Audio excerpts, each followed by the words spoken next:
Então, eu queria começar agradecendo imensamente o aceite pelo convite. Eu vou apresentar para vocês oficialmente agora a professora Gisele Masson, pós-doutora e doutora pela Federal de Santa Catarina, né? E mestre em Educação pela Universidade Estadual de Ponta Grossa, na linha Políticas Educacionais, e licenciada em Pedagogia pela mesma universidade. É professora associada do Departamento de Teoria e Prática da Educação da Universidade Estadual de Maringá, coordena o Grupo de Pesquisa Políticas Educacionais, Relações entre Capital, Trabalho e Estado, coordenou o Programa de Pós-Graduação em Educação na Universidade Estadual de Ponta Grossa, atuou como vice-coordenadora no Programa de Pós-Graduação em Educação da Universidade Estadual de Ponta Grossa, no período de 2012 a 2014, é associada na Associação Nacional pela Formação dos Profissionais da Educação, ANFOP, na Associação Nacional de Pós-Graduação e Pesquisa em Educação, ANPED, é coordenadora da Rede de Estudos Teóricos e Epistemológicos em Política Educativa, RELEP, vice-presidente representando a região sul da Associação Nacional de Política e Administração da Educação, ANPAE, integra a Rede Universitas BR, na coordenação do eixo 2, as configurações da educação superior na atualidade, arquiteturas acadêmicas, é membro consultivo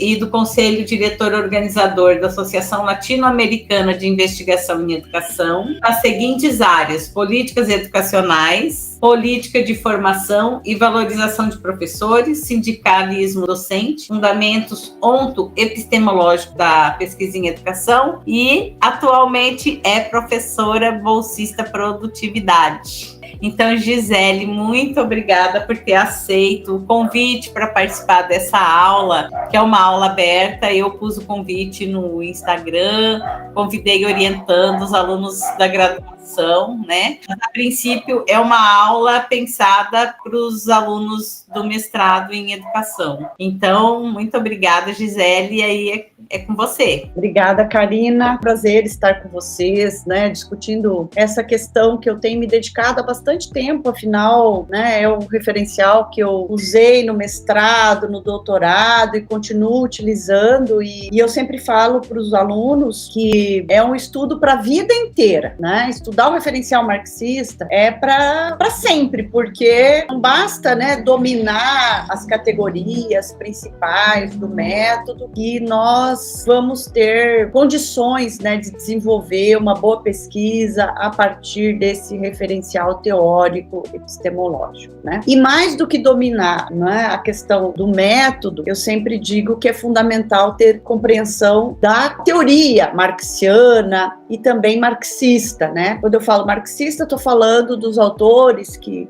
escrevem a partir do Marx e do Engels, né? E os contemporâneos marxistas também nos ajudam bastante. Então, esse domínio que quando a gente se define por um referencial teórico, né, ele não é um domínio meramente epistemológico, né? Ele pressupõe uma compreensão teórica, né, da obra desses autores, o Marx e o Engels, que foram os fundadores dessa perspectiva teórico-epistemológica, mas somado ao desafio de desvelar o nosso objeto de pesquisa. Então, é nesse sentido que eu gostaria de iniciar dizendo que é muito estudo que se tem pela frente, né? E eu não diria que é só em relação a esse referencial, né? Se vocês optarem por outras perspectivas analíticas, não basta ter o domínio da questão epistemológica, né? E quando a gente fala da questão epistemológica, estamos falando de todo o processo de produção do conhecimento científico, né? Então, não é só ter o domínio desse processo de produção do conhecimento científico de uma determinada maneira, né, que vai variar de acordo com as perspectivas, mas também a teoria mais geral daquele autor que dá sustentação aos fundamentos epistemológicos, porque não há como fazer essa dissociação, embora muitas vezes se faça isso, né? Nós esperamos que isso não aconteça, por isso a gente sempre insiste, né, na preocupação com a unidade teórico-epistemológica. E em se tratando de perspectiva marxista, não é só unidade teórico-epistemológica, ela pressupõe também uma relação íntima com as questões ontológicas, né? concepção de sociedade, ser humano, de educação, no sentido mais genérico possível, em termos de concepção mais ampla, né? Até porque esse referencial teórico que nós vamos trabalhar aqui tem implicações éticas, né? Éticas não no sentido de um conjunto de regras, né, de comportamento, mas, sobretudo, implicações éticas no que diz respeito à humanidade, né? A relação que nós estabelecemos com outros seres humanos e a noção que temos de humanidade. Então, para começo de conversa, né, entender que esta perspectiva, né, que nós estamos discutindo hoje, ela pressupõe uma unidade ética, onto e epistemológica, né? Eu trabalhei um texto, né, que foi publicado na revista Praxis Educativa sobre a ontoepistemologia, né? Esse debate ético-onto-epistemológico, ele é mais recente no Brasil, né? O professor Jefferson Mainardi tem trabalhado com algumas questões em relação a isso, mas numa perspectiva que é mais pluralista, né? Não exclusivamente marxista, né? E eu devo dizer a vocês que preciso escrever algo sobre isso, né? Embora eu tenha falado da unidade ontoepistemológica, né? É preciso começarmos a discutir o que seria uma unidade ético-onto-epistemológica na perspectiva marxista quando desenvolvemos pesquisa, né? E quando eu falo das implicações éticas, né, indicam que esse referencial tem um compromisso com a transformação radical desta forma de sociabilidade. Então, não basta, né, utilizar esse referencial apenas como um referencial para o desenvolvimento de estudos e pesquisas, né? Essa perspectiva, ela implica um compromisso social com a transformação radical desta sociedade. E, portanto, a defesa de um outro modelo de sociedade socialista como período de transição para se chegar a uma sociedade comunista, né? Como nós vamos entender isso, né? O Marx não descreveu exatamente como teria que ser isso, mas há alguns princípios fundamentais que vão aparecendo ao longo da obra do Marx, do Engels e também dos marxistas mais contemporâneos. Mas o nosso foco aqui é tratar de forma mais específica o materialismo histórico dialético, como uma perspectiva que tem um conjunto de princípios, né, de fundamentos, para a gente compreender, analisar a realidade, né? Então eu vou projetar para vocês, né, um conjunto de questões que eu tenho trabalhado quando eu vou discutir esse tema, mas eu gostaria que vocês também fizessem perguntas no meio da exposição. Eu não quero aqui ficar falando sozinha, tá? Então, quando tiver alguma dúvida, alguma questão, por favor, façam algum tipo de sinalização auditiva, porque como eu vou estar com a tela aberta aqui do slide, eu não consigo vê-los e vê-las, tá bom? Mas em alguns momentos eu vou interromper a exposição dos slides para que a gente possa conversar um pouquinho sobre aquilo que eu estou projetando. Tá bem? Então, por favor, se sintam muito à vontade para me interromperem, porque isso vai me deixar mais... Não vai me constranger, não vai ser falta de educação, viu, gente? Vai me deixar mais feliz, digamos, se vocês interagirem comigo, tá? Então, vamos lá. Então, quando a gente fala do materialismo histórico dialético, a gente precisa entender que ele se construiu a partir de 3 tradições intelectuais e políticas que inspiraram a concepção marxiana. Então, vejam o movimento que o Marx faz, né? Ele parte do que há de mais desenvolvido em termos de produção do conhecimento, em 3 tradições intelectuais importantes da época, e ele vai percebendo os limites desta forma de explicar a realidade. E ao perceber esses limites, né, ele vai fazendo questionamentos e, desse modo, progressivamente, superando a perspectiva teórica predominante naquele contexto em que ele estava realizando as suas produções. Então, a primeira tradição é a economia política clássica, sobretudo a britânica, né? Embora também entre aqui a economia francesa. Por que né, a economia britânica era mais desenvolvida em termos teóricos, né? Temos que pensar que a Revolução Industrial aconteceu na Inglaterra, em termos de profusão do desenvolvimento econômico, a gente tem uma notoriedade, né, britânica nas produções teóricas também. Então, ele vai trabalhar, né, com essa economia política clássica do século XVII até meados do século XIX, e esses autores que estão ali mencionados, o Perry, Locke, Hobbes, Hume, Smith, Malthus e Ricardo, são teóricos que nós vamos ver muito presentes em toda a obra do Marx, né, mas especialmente no Capital, esses autores eles aparecem com frequência. Assim como a economia política francesa, como os estudos de Quesnet, Turgot, Sismondi e Say. A outra tradição, né, então a economia, mais a britânica, mas também a francesa. A tradição grega e alemã, né, sobretudo alemã, porque o Marx ele nasce na Alemanha, né, estuda nesse contexto, né, e em termos de desenvolvimento filosófico, nós vamos ver que a Alemanha tinha uma projeção intelectual muito grande. Então, ele parte das análises do Spinoza, Leibniz, Kant, Hegel, e uma outra tradição importante que se desenvolve na França, né, o socialismo utópico. Saint-Simon, Fourier, Babeuf e Proudhon. Então, essas três tradições, né, é que servem de solo, digamos, teórico para as reflexões do Marx, e ele parte delas, né, para progressivamente desenvolver uma forma de interpretar a realidade que se distancia dessas tradições intelectuais. É como se nós, como pesquisadores, antes de iniciarmos a nossa pesquisa, o que a gente faz, né? A gente faz um levantamento da produção acadêmica sobre o tema, né? E a gente opera nessa análise, nesse balanço da produção acadêmica sobre o tema, com perspectivas teóricas as mais distintas, né? E vamos dialogando com elas e, por vezes, mostrando os limites e buscando superar aquela compreensão até então existente. É um pouco isso que o Marx faz. Ele vai buscando o que tem de mais desenvolvido nessas três tradições teóricas e, aos poucos, ele vai avançando na medida em que ele vai empreendendo a análise acerca da realidade, né? Bom, temos que pensar que dois clássicos importantíssimos do pensamento alemão é o Kant e o Hegel, né? O Hegel, ele vai buscar superar a concepção kantiana, né? E, portanto, naquele momento em que o Marx está estudando, ele é muito influenciado pela filosofia hegeliana, que era o que tinha de mais crítico no pensamento filosófico alemão. Eu não vou adentrar muito no Hegel, né? Esse material, eu já trabalhei muito também com estudantes de doutorado, então tem questões aqui, pessoal, para a gente não se deter muito, dada a densidade teórica da discussão hegeliana,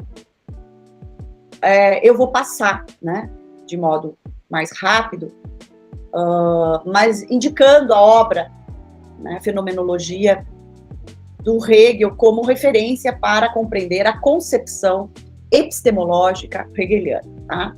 Então, aqui eu vou passar um pouquinho. A obra Fenomenologia do Espírito é essa obra de referência que mostra, né, como que se dá o progresso da consciência acerca da realidade.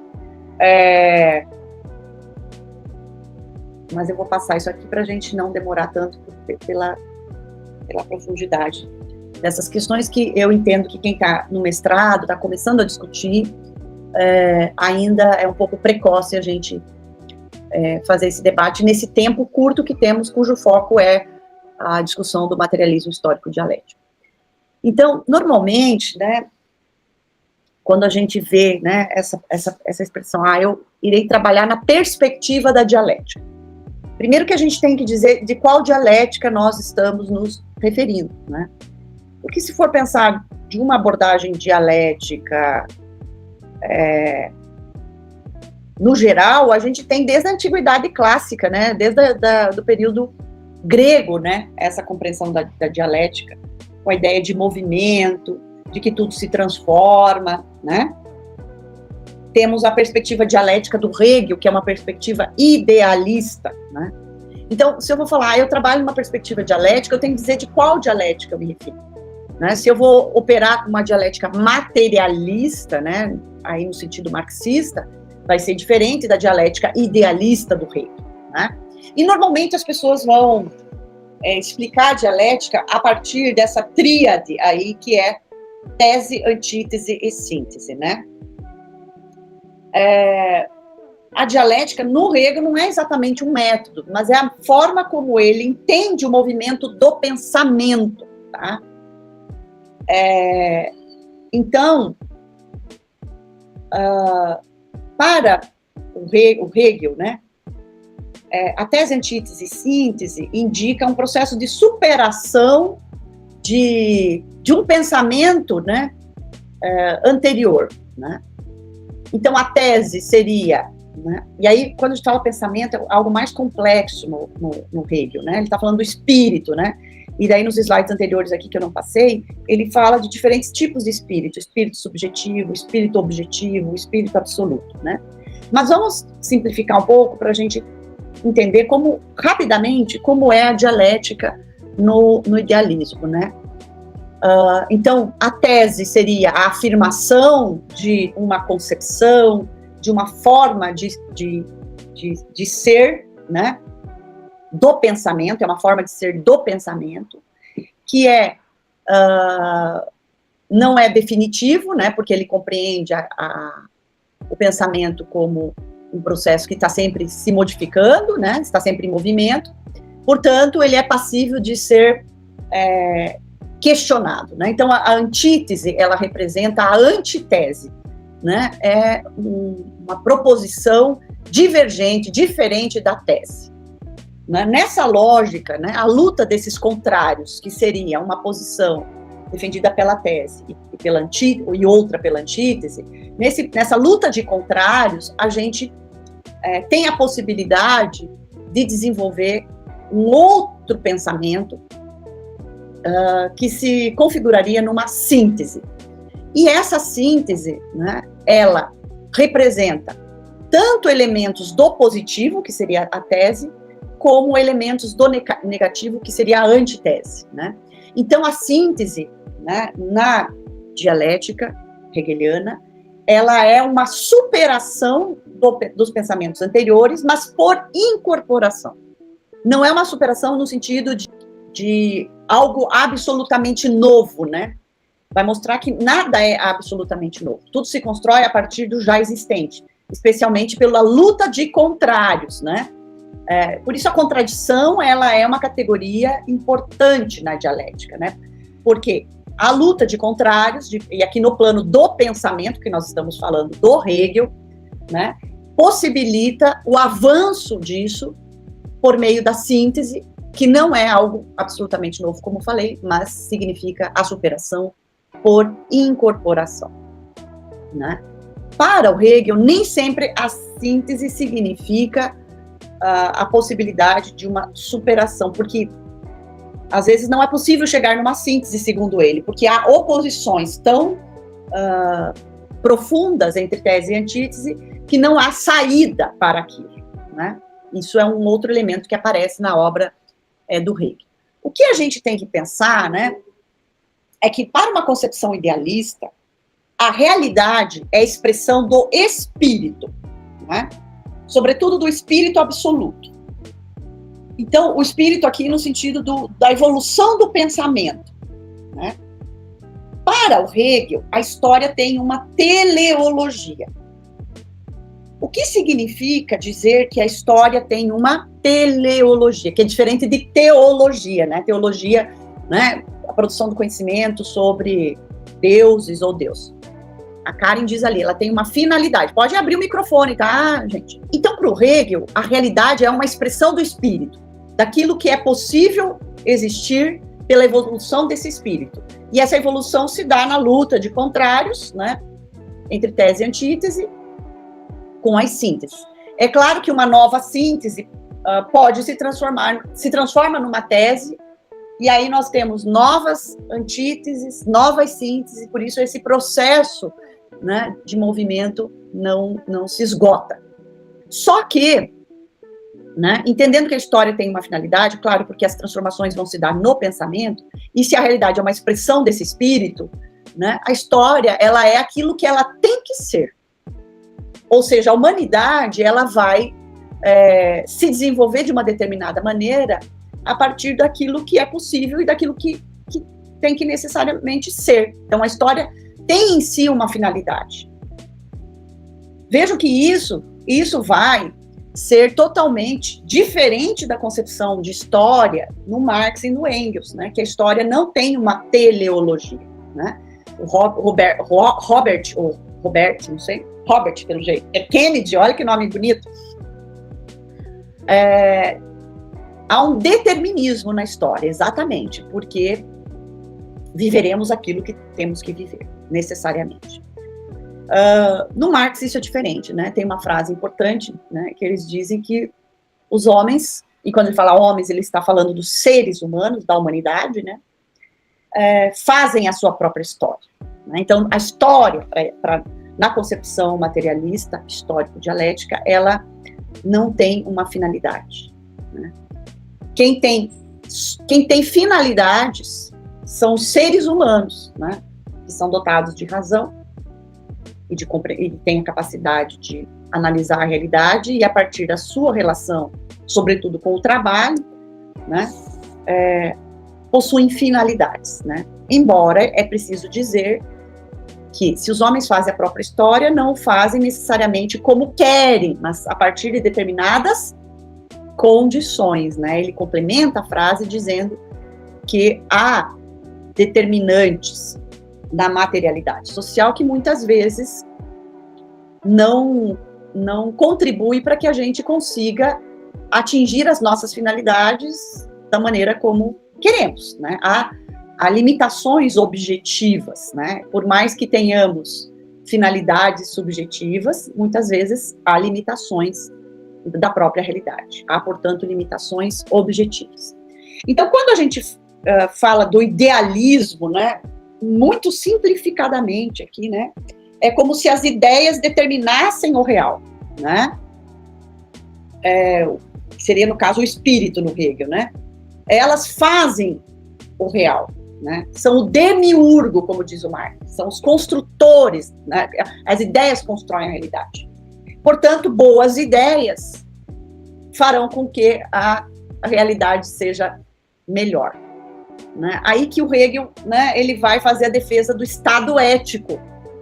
O Hegel, ele reconhece os problemas da sociedade capitalista pós-Revolução Francesa, mas ele vai dar uma solução para esses problemas no campo do pensamento, né?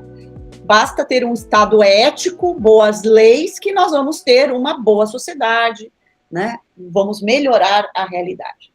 Na perspectiva marxista, nós vamos ver que há uma inversão da lógica idealista, né? Porque para o Marx e o Engels, o movimento, a transformação, a contradição, que são categorias, né? A categoria contradição, ela não é algo no plano subjetivo, né?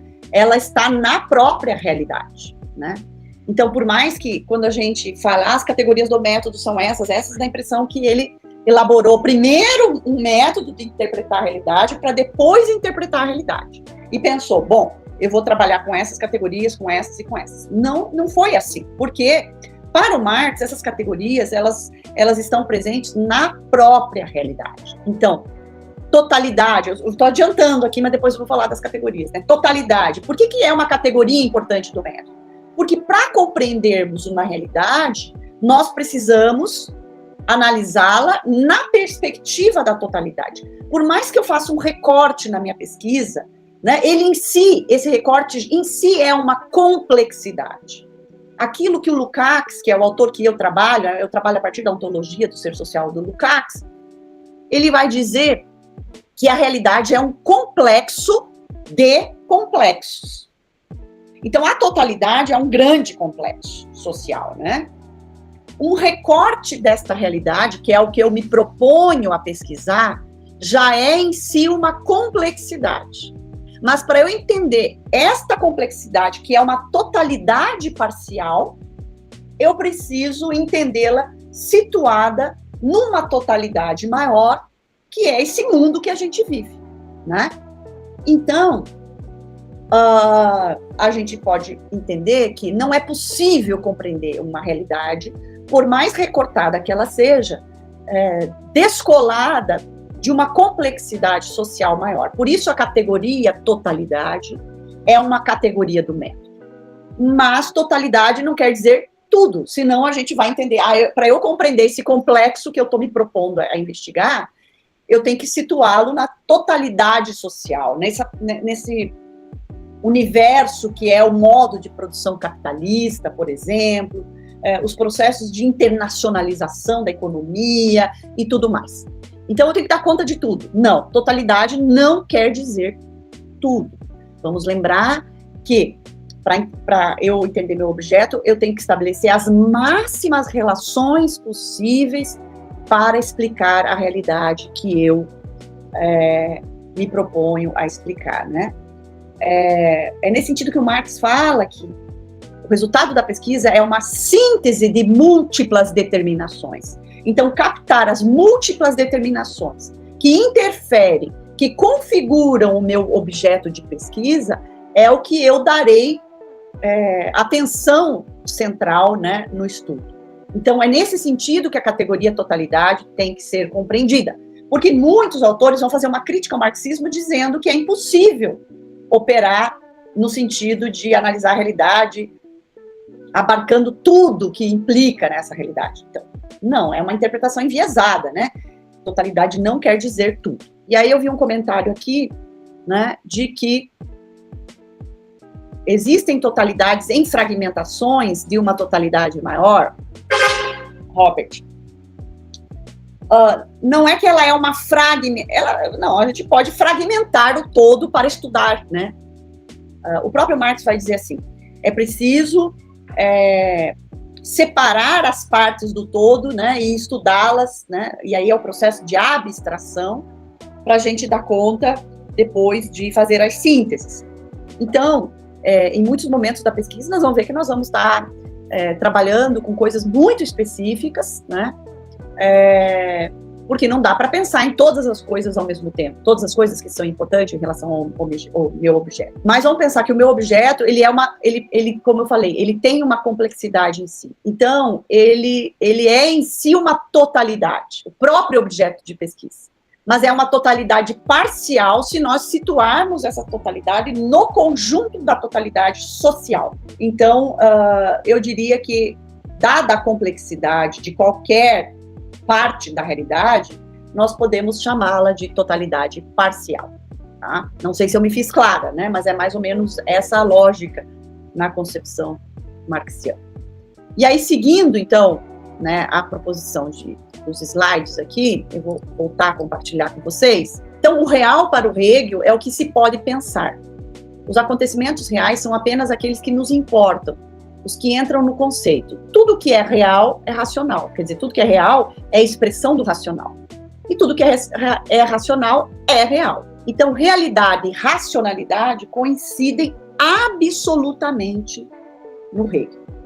Aqui eu vou pular. Então, eu vou passar aqui para como que Marx, né, e Engels, principalmente o Marx, chega a fazer uma cisão com a filosofia hegeliana, né? Que há questões, né, que a perspectiva idealista não dá conta de responder. Não sei se vocês já assistiram, mas o filme O Jovem Marx, né? Quem não assistiu, eu indico que assista. Não sei se vocês vão lembrar das primeiras, quem assistiu aqui. Deixa eu ver quem assistiu. Todo mundo com a câmera fechada, só Sulamita, o Robert e a Karina. Agora, mais um aqui, mas não é Arthur, né? Saí da minha conta. Ah, professora, é porque eu tô no computador do meu filho e não consegui colocar na minha conta e a aula já tinha começado. Não, tranquilo. Mas eu tô aqui, a Alessandra, tá? Alessandra assistiu? Não, professora, não assisti. Não assistiu? Não. Karen assistiu, Ana Carla. Não sei se vocês vão lembrar das primeiras imagens do filme O Jovem Marx, está disponível aí para assistir. Aparecem lá os policiais perseguindo camponeses, né, numa floresta. Né? Uma das primeiras polêmicas que o Marx envolve nesse momento, por isso que é o Jovem Marx, é esse período que eu estou contando agora, né, que aparece no filme, porque não aparece a parte do Marx produzindo a obra O Capital, né, o que já deveriam ter feito um filme sobre isso. Será, né, que tem na Netflix? Tem. Opa, então vamos assistir, gente. Então, o que acontece? O Marx, ele se envolve com a polêmica do roubo de madeira no vale do rio Reno. Era tradição dos camponeses coletarem as madeiras que caíam das árvores, das florestas ali, principalmente para enfrentar o inverno rigoroso na Alemanha. Só que lá pelas tantas baixaram uma lei de que isso representava roubo, porque depois que houve a divisão das terras, primeiro eram terras comunais, depois houve a divisão das terras. Isso representava roubo porque aquela propriedade era uma propriedade privada e que, portanto, era roubo. E aí eles começaram a discutir, né, qual seria a pena para esses roubos. E o Marx, como jornalista, porque ele não pode seguir a carreira acadêmica, como jornalista, ele começa a cobrir essas notícias e começa a se posicionar também politicamente e escrever artigos no jornal sobre isso, né? Qual é a obra que vai expressar, né, esse período? Os Despossuídos, né? Essa obra do Marx, Os Despossuídos. É nessa obra que ele vai retratando e questionando, inclusive, a perspectiva idealista, né? Quer dizer, o Estado impõe uma lei no plano das ideias e quer fazer com que a realidade se organize a partir da lei, né? Mas ele vai problematizar, né, direito de sobrevivência, de subsistência, né, que isso tudo é ignorado, que existe uma tradição, que a lei tem que ser uma expressão da materialidade social, da realidade, e não o contrário. Então, essa obra, Os Despossuídos, marca esse período também, como que ele vai se envolvendo com os problemas reais e como que ele vai vendo os limites de uma concepção filosófica idealista. Uma obra também que vai romper com a perspectiva idealista é a crítica da filosofia do direito de Hegel, né? Porque o Hegel escreve uma obra, né, que é a filosofia do direito, defendendo essa perspectiva do Estado ético. Então, basta ter um bom Estado, boas leis, que nós não vamos ter mais conflitos e problemas sociais. O que o Marx vai fazer na crítica à filosofia do direito é justamente dizer que não, o direito, as leis, elas precisam expressar aquilo que é uma demanda da sociedade, e não o contrário. Então, essas duas obras, Os Despossuídos e Crítica da Filosofia do Direito de Hegel, ajuda a ver esse processo de rompimento com a filosofia idealista. Mas é a obra, a ideologia alemã, que nós vamos encontrar essa ruptura no plano teórico. Vale lembrar que essa obra ela só foi publicada em 1932, porque ninguém quis publicar na época, e tem uma passagem que ele vai dizer, a gente deixou para a crítica roedora dos ratos, porque realmente a obra foi engavetada e os ratos roeram a ideologia alemã. Então, né, a primeira versão que a gente teve de ideologia alemã aqui no Brasil era bem fininha, uma obra bem fininha. Depois foi feito todo um trabalho, né, mais extenso de publicar a obra mais completa. A civilização brasileira publicou primeiro essa versão mais completa, mas nós vamos ver partes dessa obra escrita assim que foi impossível recuperar do original, porque realmente ficou para crítica roedora dos ratos, né? Mas o Marx disse o seguinte, mas pelo menos ela serviu para ele e o Engels deixarem mais claro para si mesmos a nova perspectiva, a nova concepção que eles estavam desenvolvendo ao analisarem a realidade. Então, por que a ideologia alemã tem uma passagem dela que é Feuerbach, né, com o subtítulo Oposição entre concepção materialista e idealista? Porque aqui eles realmente escrevem essa abordagem que supera a concepção idealista. Mas lá no filme, né, nós vamos ver retratado ali as primeiras questões, né, que o Marx se envolve e como ele vai vendo os limites da filosofia idealista.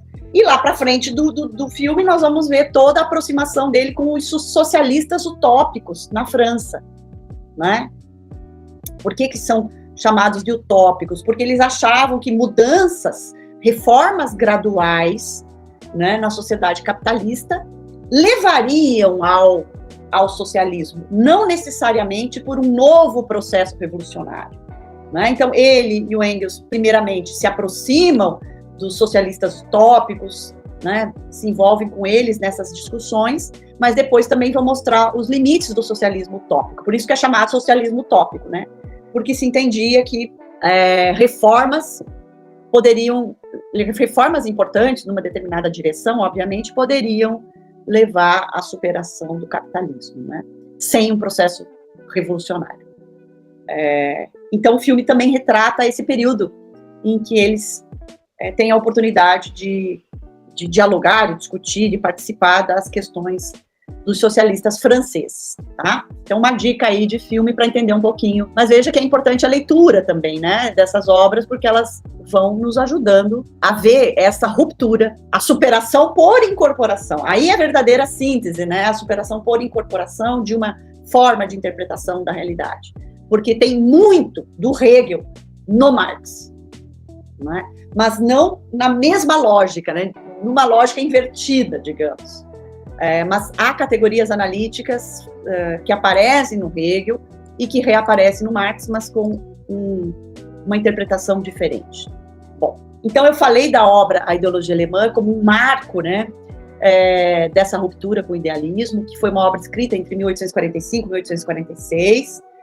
Ele já está no exílio, porque aqueles primeiros embates que ele teve com a realidade, escrevendo textos políticos no jornal, fizeram com que ele tivesse que sair da Alemanha, né? E em Bruxelas é que ele vai escrever, em parceria com Engels, A Ideologia Alemã, e como eu disse, né, apesar dela não ter sido publicada, né, ela serviu para atingir o objetivo de deixar mais claro para eles a concepção que tinham acerca da realidade. E somente em 1932, pelo Instituto Marx Engels Lenin, em Moscou, é que ela foi, de fato, publicada, né? Então, neste livro, eles se ocupam da crítica aos jovens hegelianos, que eram os hegelianos de direita, principalmente o Feuerbach, por isso que na Ideologia Alemã sempre aparece lá as teses sobre Feuerbach, onde ele vai mostrando os limites deste filósofo. Eu tenho um outro livrinho aqui que eu queria indicar a leitura, que se for para fazer uma análise das teses sobre Feuerbach, eu indicaria esse livro, né? As teses sobre Feuerbach de Karl Marx, do Georges Labica. Então, apesar de ler as teses sobre Feuerbach lá na Ideologia Alemã, mas esse livro do Labica, ele analisa essas teses e as críticas, né, feitas pelo Marx. Bom, então, Bruno Bauer também, Max Stirner, são autores que vão aparecer na Ideologia Alemã e a crítica que ele vai fazer. Então, a crítica tanto ao Hegel quanto ao Feuerbach possibilitou a síntese entre o idealismo hegeliano e o materialismo feuerbachiano. Veja, são duas perspectivas. E dessas duas perspectivas nasce o materialismo histórico dialético, como síntese superadora, né?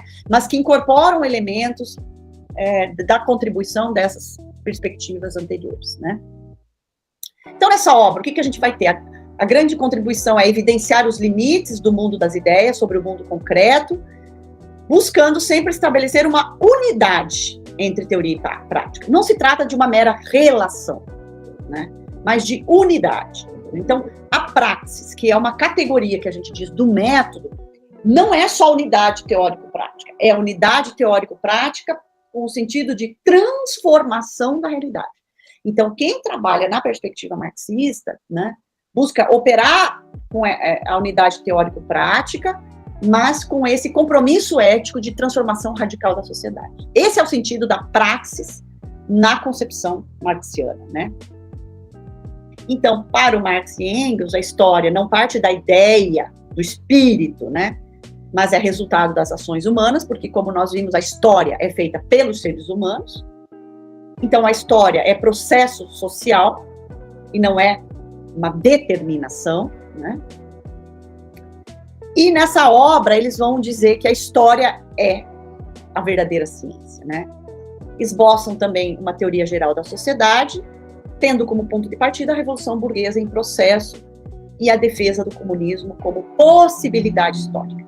O que quer dizer possibilidade histórica? Eles não vão dizer que o comunismo necessariamente vai acontecer na história da humanidade, porque senão eles recairiam nessa concepção de que a história tem uma teleologia, que é um passo a passo, né? Evolutivo, não é uma visão evolucionista, né? O comunismo é apenas uma possibilidade histórica. Se os seres humanos vão dar conta de se organizar e defender, e se querem isso, né, só a própria história dirá, né? Porque a história está nas mãos dos seres humanos, dos homens. Então, né, ele elabora algumas possibilidades do comunismo se organizar como um modo de produção a partir da própria análise da sociedade capitalista, né? Então ele vai mostrar que há contradições, antagonismos que estão na estrutura da sociedade capitalista que são irreconciliáveis, e que só a superação desse modo de produção vai fazer com que se supere problemas sociais muito sérios, como a exploração, né, de uma classe sobre outra. Eu gosto muito dessa citação do Frigoto, porque ele vai mostrar para a gente que o materialismo histórico dialético não é meramente um método, né, mas que essa perspectiva pressupõe a concepção de uma realidade, de mundo e de vida no seu conjunto. Então, a postura, para ele, antecede o método, né? O método é apenas uma mediação no processo de apreender, revelar e expor a estrutura, o desenvolvimento e a transformação dos fenômenos sociais. Porque, segundo essa interpretação do Frigoto, na qual eu tenho acordo, né, a postura nossa antecede o método. Então, a escolha desse método não pode ser uma escolha aleatória, ou porque o meu ou a minha orientadora usa essa perspectiva. Eu tenho que ter concordância com uma concepção de mundo, de realidade, de vida humana no seu conjunto. Então, isso nos indica que, como sujeitos históricos, né, eu tenho que me identificar com essa concepção de vida, de sociedade, de humanidade, né? E quando a gente fala, né, de que os marxistas, tem muito marxista incoerente, né, porque usa o método, mas muitas vezes a gente vê tomando posições conservadoras dentro da universidade, ou se encastelando, né, como pesquisadores marxistas, num universo de pesquisa e estudo descolados da luta maior, né? Não se engaja em nenhum movimento, a gente não vê nenhum trabalho de militância, o que mostra uma certa incoerência, né, com essa perspectiva que nos impele a assumir uma postura diante do mundo da realidade, né? Eu não estou dizendo que um teórico, um pesquisador marxista, tenha que ser um ativista social. Eu não gosto desta palavra ativista, porque aí a gente, onde tem um movimento, eu estou lá militando. Mas há escolhas importantes que temos que fazer, sobretudo na defesa da classe trabalhadora, né? Que é a militância central, né? Já que essa perspectiva teórica, ela busca, né, que o estudo contribua para uma intervenção ética no mundo. E essa intervenção ética é a defesa da superação, da exploração humana. E, portanto, é a defesa da superação das classes sociais, né? E, portanto, é a defesa da superação radical desta forma de sociabilidade que nós vivemos, que é a sociedade capitalista. Então, há algumas lutas, né, que se espera de um pesquisador marxista, não é?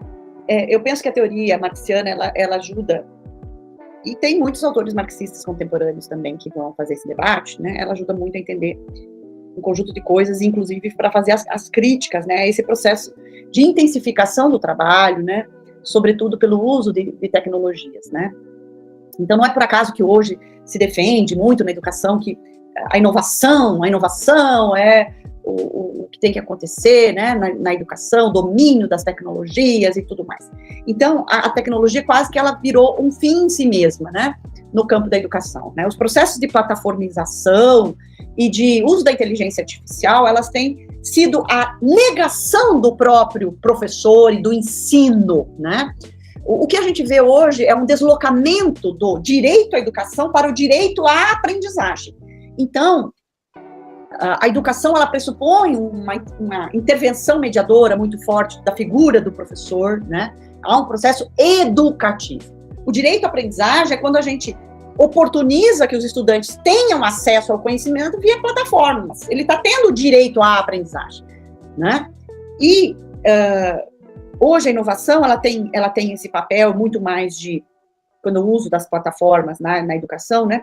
Muito mais de controlar o conteúdo e a forma como esse conteúdo chega aos estudantes do que qualquer outra coisa, né? A maior consequência disso é a perda da autonomia docente, né? Na medida em que Veja, eu vou falar do estado do Paraná, que é onde eu vivo, e o processo de plataformização tá assim, ganhou tomou conta, né, da educação, principalmente da rede estadual, de tal maneira, e não é por acaso que o ex-secretário de Educação foi para São Paulo, né, ser secretário da Educação, né, porque ele teve muito êxito, né, nesses processos de plataformização. Então, a gente já está vendo isso pipocando Brasil afora, não só nas redes estaduais, né. O planejamento do professor já vem pronto, o diário é online, então ali já vem a programação das aulas, com os slides que ele tem que usar, o que ele tem que fazer, com base na Base Nacional Comum Curricular, já tem um atrelamento em relação ao conteúdo e a forma como ele vai ensinar. Então, o acesso ao conhecimento, né, via as plataformas ou por essas aulas formatadas que já vêm prontas. Né? Controle da frequência do professor, dos estudantes. Então, no estado do Paraná, por exemplo, o professor, ele tem que bater o ponto, não é bater mais ponto, que não tem, eu estou colocando entre aspas, né? Mas fazer o seu ponto, a sua frequência, de forma online, numa plataforma. Mas ele tem que fazer isso usando o Wi-Fi da escola, senão ele não consegue. O que isso demonstra? Um controle sobre o tempo do professor. Por exemplo, a hora-atividade, que antes ele negociava com diretores e pedagogos da escola para, por exemplo, fazer uma disciplina na pós-graduação, ele passou no mestrado.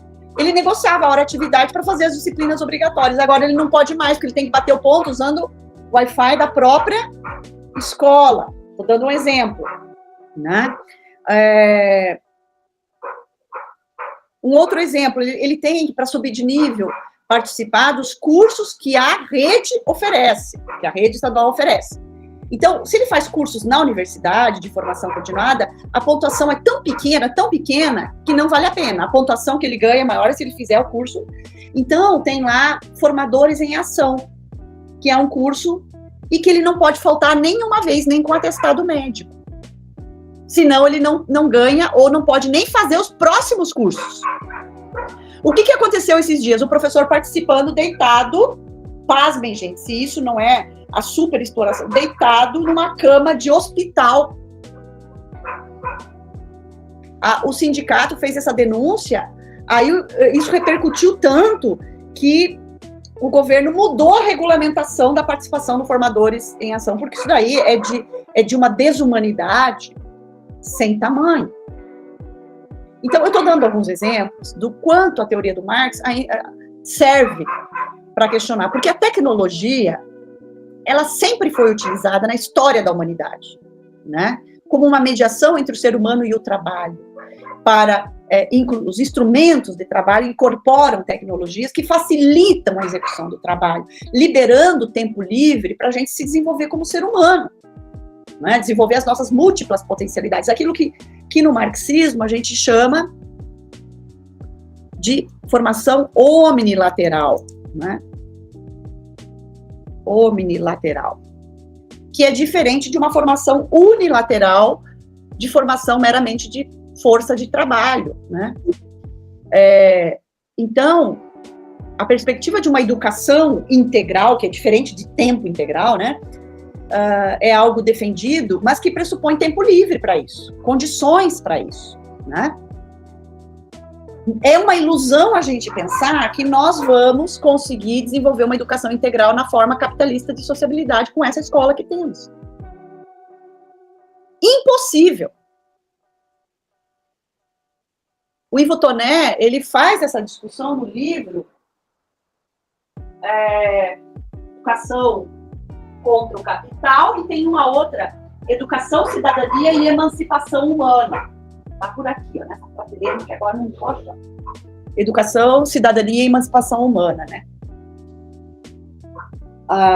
Se a gente quer uma educação integral, nós precisamos de outro modelo de sociedade. Isso pode ser a nossa defesa, o fim último daquilo que nós defendemos enquanto perspectiva educativa, que seria no campo da perspectiva marxista. Mas a gente não pode ter uma visão otimista de achar que é possível uma educação integral nessa sociedade. É isso que a gente persegue, que a gente tenta desenvolver. mas há todos os limites desta forma de sociabilidade. Então, o que o Marx vai mostrar para a gente é que a tecnologia, ao invés, né, e aí a questão do trabalho, né, gente, a exploração do trabalho, né, a tecnologia, ao invés de diminuir tempo de trabalho, ela diminui o número de trabalhadores, né, e aí a questão do desemprego, da informalidade, a necessidade da ideologia do empreendedorismo para resolver o problema da informalidade, e aí a educação contribuindo nesse processo, né? Então, a tecnologia hoje, ela vem para controlar o trabalho, e pensando no professor, controlar o conteúdo e a forma de ensinar, e intensificar também os processos de trabalho, né? Em que a gente fica trabalhando full time, né? O tempo todo. Tem um autor marxista, o Giovanni Alves, que vai falar da captura da subjetividade do trabalhador, né? Como que a tecnologia captura a nossa subjetividade, porque a gente não tem mais tempo de trabalho e tempo livre. A nossa subjetividade já foi toda capturada pelo capital, usando as tecnologias. Enfim, existe muita coisa que dá para se discutir, Sulamita. Eu fiz um grande desvio aqui daquilo que a gente vinha discutindo do método, para problematizar um pouco as tuas preocupações aí, mas que, obviamente, fiz muito pouco diante de todo esse universo complexo que estamos vivendo, esse mundo louco, como você chama, né? Porque a lógica, né, a lógica de exploração e de competitividade que se coloca, né, sobretudo quando você tem um desemprego, né, e o Marx, na obra O Capital, vai falar do exército industrial de reserva, né, dizendo que para esse sistema não é ruim ter um exército industrial de reserva. É claro que essa expressão a gente tem que adaptar, porque ele estava falando do período da industrialização, né? Hoje a gente tem um exército de trabalhadores reserva. Então, um certo percentual de desemprego é fundamental para cair o valor da força de trabalho, né? Porque quanto mais oferta eu tenho, menor será o valor. Agora, quando ela chega num patamar muito elevado, isso começa a se tornar preocupante, né? Porque nós vamos ver desequilíbrios sociais aí por conta do aumento da violência, quando a gente tem um número muito grande de desemprego, de miséria, né? Então, esse controle, né? Então, o Estado sempre faz essa mediação de manter um certo equilíbrio desse modo de organização social, né? Aqui, várias questões, né, apareceram no chat, né? A educação à distância, bom, é óbvio, né, que o conhecimento, tudo se torna mercadoria nessa forma de sociedade. A outra questão, né, mudança de perspectiva, direito à educação e direito à aprendizagem, sem dúvida é uma mudança de perspectiva, sem dúvida são concepções distintas, né. Eu não vou me adentrar nessas questões, gente, por quê? Porque aqui a gente já está querendo operar com a teoria marxista para compreender os mais diversos problemas, seja da educação, seja da atualidade, da sociedade atual, né? Para a gente dar conta de fazer esse trabalho, de primeiro compreender o método, esse referencial, método, que é o materialismo histórico dialético, nós temos muita coisa aqui para discutir, e se eu for adentrar em todas essas questões, eu vejo que essas questões vocês vão ter que seguir discutindo, pensando a partir dos seus objetos de pesquisa, das suas interpretações da realidade, né? Mas sobre o afastamento de diretores, nós estamos vendo que a ideia de culpabilização, ela é central. Os diretores são peças-chave nesse processo de transformação da educação plataformizada, né? No Paraná tem Ganhando o Mundo Diretor, que é um programa de intercâmbio, porque tinha Ganhando o Mundo para os estudantes que faziam intercâmbio, e o Ganhando o Mundo Diretor escolheu alguns diretores para ir para o Chile, ver o modelo chileno de gestão escolar. E eu fui estudar um pouquinho isso, né? Hoje os diretores, eles têm que ser formados na perspectiva da liderança, que é o gerencialismo na educação, né, gente?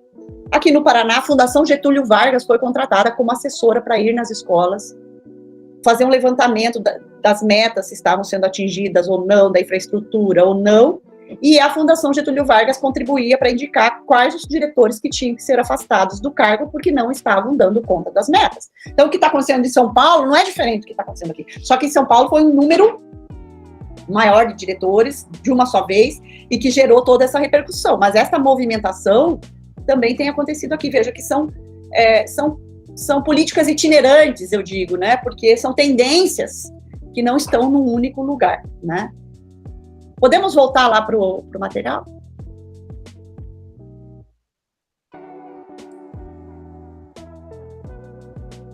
Então, né, essa questão da postura que eu vinha falando, né, é o que se espera de um pesquisador marxista, né, mas não quer dizer que isso sempre aconteça. Bom, o que é complicado para estudar o método no Marx? Ele não escreveu um livro, ele não escreveu uma obra específica, um texto didático para a gente, né? Ele, claro, porque o método não é uma coisa a priori para ele, como, por exemplo, na modernidade. E aí agora vou ter que fazer um parênteses de novo. E daí quando eu faço parênteses, eu tenho que parar de projetar.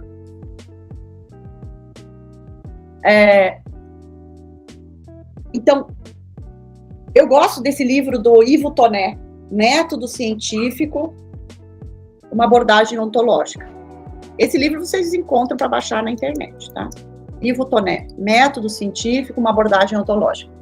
Porque ele vai falar que o padrão de produção do conhecimento do Marx, apesar de ele estar escrevendo já na modernidade, digamos assim, ele não segue o padrão moderno de produção do conhecimento, né? Então, na modernidade, quando a gente tem a divisão das ciências, né, nós vamos ter uma preocupação, né, em diferentes perspectivas analíticas, em se pensar um método a priori, né, ou um conjunto de regras, né, que precisam ser seguidas no processo de produção do conhecimento. No Marx e no Engels, nós não vamos ter isso. Por quê? Porque eles desenvolvem o método na medida em que eles vão analisando a realidade. Então, o método não é uma coisa a priori, né? E é nesse sentido que eles não tiveram uma preocupação em escrever um texto que explicasse o método primeiro e depois. Então, a gente consegue entender melhor o método de operar na análise da realidade quando a gente estuda a obra do Marx e do Engels. Tá? Essa que é a grande questão. E a gente, né, como relés mortais que somos, nós vamos fazer o seguinte, nós vamos buscar autores que estudaram profundamente a obra e tentaram explicar este método a partir daquilo que eles observaram na maneira em que Marx e Engels analisaram a realidade. Então, nós vamos ter vários autores que nos ajudam a entender o método. Por exemplo, Karel Kozik, Dialética do Concreto, é um, né? Sheptulin,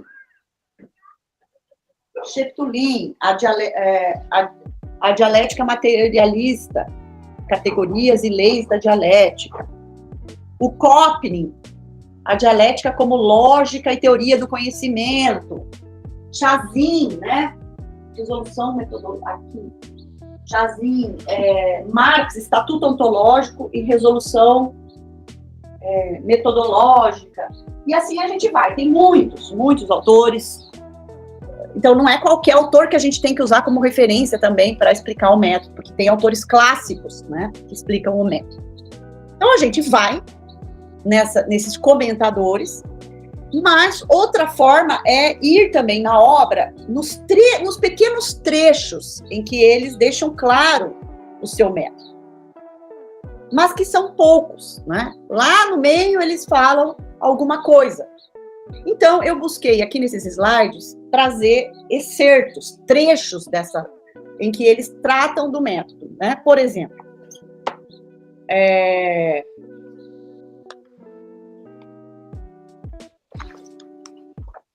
um trechinho, né? Que está no prefácio da Contribuição à Crítica da Economia Política. Então, o livro Contribuição à Crítica da Economia Política. No prefácio, a gente encontra um trecho. Lá na introdução à crítica da economia política, tem um item 3 também, que é método da economia política. E aí a gente consegue captar alguma coisa. No pós-fácil, a segunda edição do Capital, né, do volume 1. E, por exemplo, Engels, na carta de Joseph Bloch, ele vai falar um pouco da estrutura e superestrutura, né, e essa relação de codeterminação. Então, a gente vai nesses trechinhos, mas não dispensa a contribuição dos autores, comentadores. Opa, eu ergui a mão ao invés de compartilhar. Então, vou compartilhar aqui. Então, vamos para esse primeiro trecho que eu selecionei, que é do prefácio à contribuição à crítica da economia política. É uma obra escrita entre agosto de 1858 e janeiro de 1859. Então, vamos lá.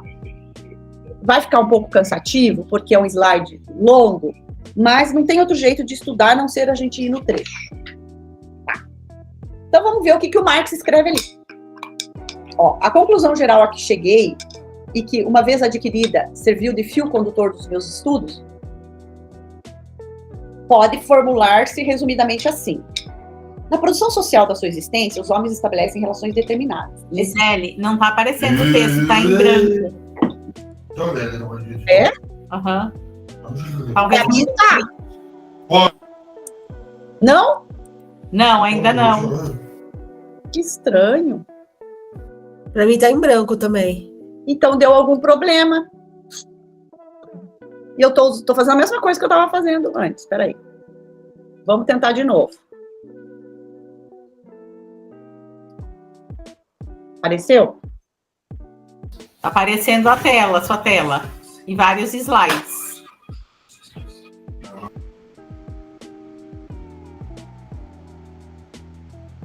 Não apareceu. Não, só a tela que você queria mostrar, não. Estranho. Então isso está acontecendo no meu Você vídeo. está com mais de uma janela aberta, eu acho que é isso. Não, eu estou fazendo a mesma coisa que eu estava fazendo antes. Eu estava fazendo a mesma coisa que eu estava fazendo antes. Ó, compartilhar, tela cheia, selecionava a tela, compartilhava, ia lá. Agora tá aparecendo. Apareceu. Apareceu? Aham. Com o texto. Aí? Sim. Ok. Então, vamos lá. Então, como eu falei, esse trecho está no prefácio à contribuição à crítica da economia política. Então, veja o que ele diz. A conclusão geral a que cheguei, e que uma vez adquirida serviu de fio condutor dos meus estudos, pode formular-se resumidamente assim. Então, ele está indicando aqui o quê? Que ele estudou, chegou a uma conclusão, e isso foi sendo fio condutor dos seus estudos. Aqui não tem uma questão do método como fio condutor dos estudos? Então, ele vai dizer assim, que na produção social da sua existência, os homens estabelecem relações determinadas, necessárias, independentes da sua vontade. Relações de produção que correspondem a um determinado grau de desenvolvimento das forças produtivas materiais. O conjunto dessas relações de produção constitui a estrutura econômica da sociedade, a base concreta sobre a qual se eleva uma superestrutura jurídica e política, e a qual correspondem determinadas formas de consciência social. O modo de produção da vida social, política e intelectual em geral. Não é a consciência dos homens que determina o seu ser, é o seu ser social que inversamente determina a sua consciência. Então aqui já fica claro o método mostrando a inversão que ele faz em relação ao idealismo, né? Não é a consciência, o pensamento, a ideia que determina o seu ser, o ser social. Quando ele fala em ser social, ele está falando da humanidade. Mas é o seu ser social, né? É a humanidade, a forma como ela vive e produz a sua existência que determina a sua consciência. Então, o pensamento, as ideias, o conhecimento, ele é expressão do ser social, da sociedade. É isso que ele está dizendo aqui. Então, aqui ele deixa claro a perspectiva materialista. Então, é a vida social, a sociedade, a forma como os homens produzem a sua existência, é que vão determinar o conhecimento, as ideias, né, a consciência. Então, não é o contrário, né? A consciência determinando a realidade. Né? A materialidade social é que determina a nossa consciência. Bom, mas o que é essa materialidade social? Marx vai dizer, se a gente quiser compreender uma sociedade, a gente precisa entender como os seres humanos se organizam para produzir a sua existência. Então, quando ele fala na produção social da sua existência, o Marx está se referindo ao quê? O que significa a produção social da existência?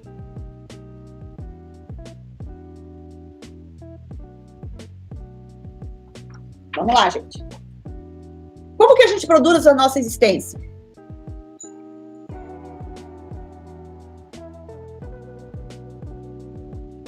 Dormindo? Pelo trabalho? Pelo trabalho, né? Então, o trabalho tem uma centralidade muito grande na obra do Marx, né? Mas ele começa do trabalho no sentido ontológico, que depois o Lukács vai desenvolver na obra Ontologia do Ser Social, né? Que tem essa obra extensa aqui em 2 volumes. Né? Tem o capítulo O Trabalho, né? O Lukács vai explicar esse trabalho em geral, que é ineliminável da vida dos seres humanos. Quer dizer, a gente não pode eliminar o trabalho na nossa vida, porque é pelo trabalho que a gente produz a nossa existência. E ele tem elementos de positividade, porque no intercâmbio dos seres humanos com a natureza, nós transformamos a natureza, mas também nos transformamos, porque desenvolvemos as nossas potencialidades, as nossas habilidades, os nossos conhecimentos, né? Mas, né, então, na produção social da existência, no trabalho, vou retomar o que ele está dizendo lá. Nós estabelecemos relações que são necessárias, que independem da nossa vontade. Por quê? Porque quando a gente nasce, a gente escolhe a sociedade que a gente vai nascer? Não. É esse modo de produção que a gente tem. E esse modo de produção, ele é necessário, independe da nossa vontade. E as relações sociais que nós estabelecemos para produzir a nossa existência já são determinadas pela forma como essa sociedade se organiza. Então, essas relações sociais, elas também dependem do desenvolvimento das forças produtivas. Nós não falamos das tecnologias? Como que hoje nós estamos nos relacionando para produzir a nossa existência? Né? Com um determinado grau de desenvolvimento das forças produtivas, a ponto de que a intensificação do trabalho é tão grande que não tem mais separação entre tempo de vida e tempo de trabalho, tempo de lazer, está tudo misturado. Né? Só que o Marx vai dizer que a Revolução Francesa só foi possível porque havia já um determinado grau de desenvolvimento das forças produtivas. Tanto é que o modo de produção capitalista se assentou, né, a partir da Revolução Industrial e da Revolução Francesa, dessas 2 revoluções. Né? Bom, a gente não escolhe essas relações de produção. Então, quando a gente já nasce, elas já existem. Ele está falando agora do trabalho numa determinada forma histórica de sociedade. Né? Não no trabalho no sentido ontológico, lá, intercâmbio do ser humano com a natureza, que ao transformar a natureza a gente se transforma. Ele está falando de um trabalho que tem relações de produção determinadas pela desigualdade de classe, porque ele vai estudar a sociedade capitalista. O Marx parte do trabalho no sentido ontológico, lá naquela definição, o que distingue o pior arquiteto da melhor abelha? É a capacidade do arquiteto projetar na sua consciência o resultado do seu trabalho. Ali ele está falando do trabalho no sentido ontológico, né? Que nós temos teleologia, que nós antecipamos na consciência aquilo que queremos realizar, que escolhemos as melhores alternativas, mas ele está falando do trabalho no sentido, em geral, independente da sociedade. Agora, quando ele começa a estudar a sociedade capitalista e falar das relações sociais de produção na sociedade capitalista, ele está falando do trabalho assalariado, né? E aí ele vai dizer, né, que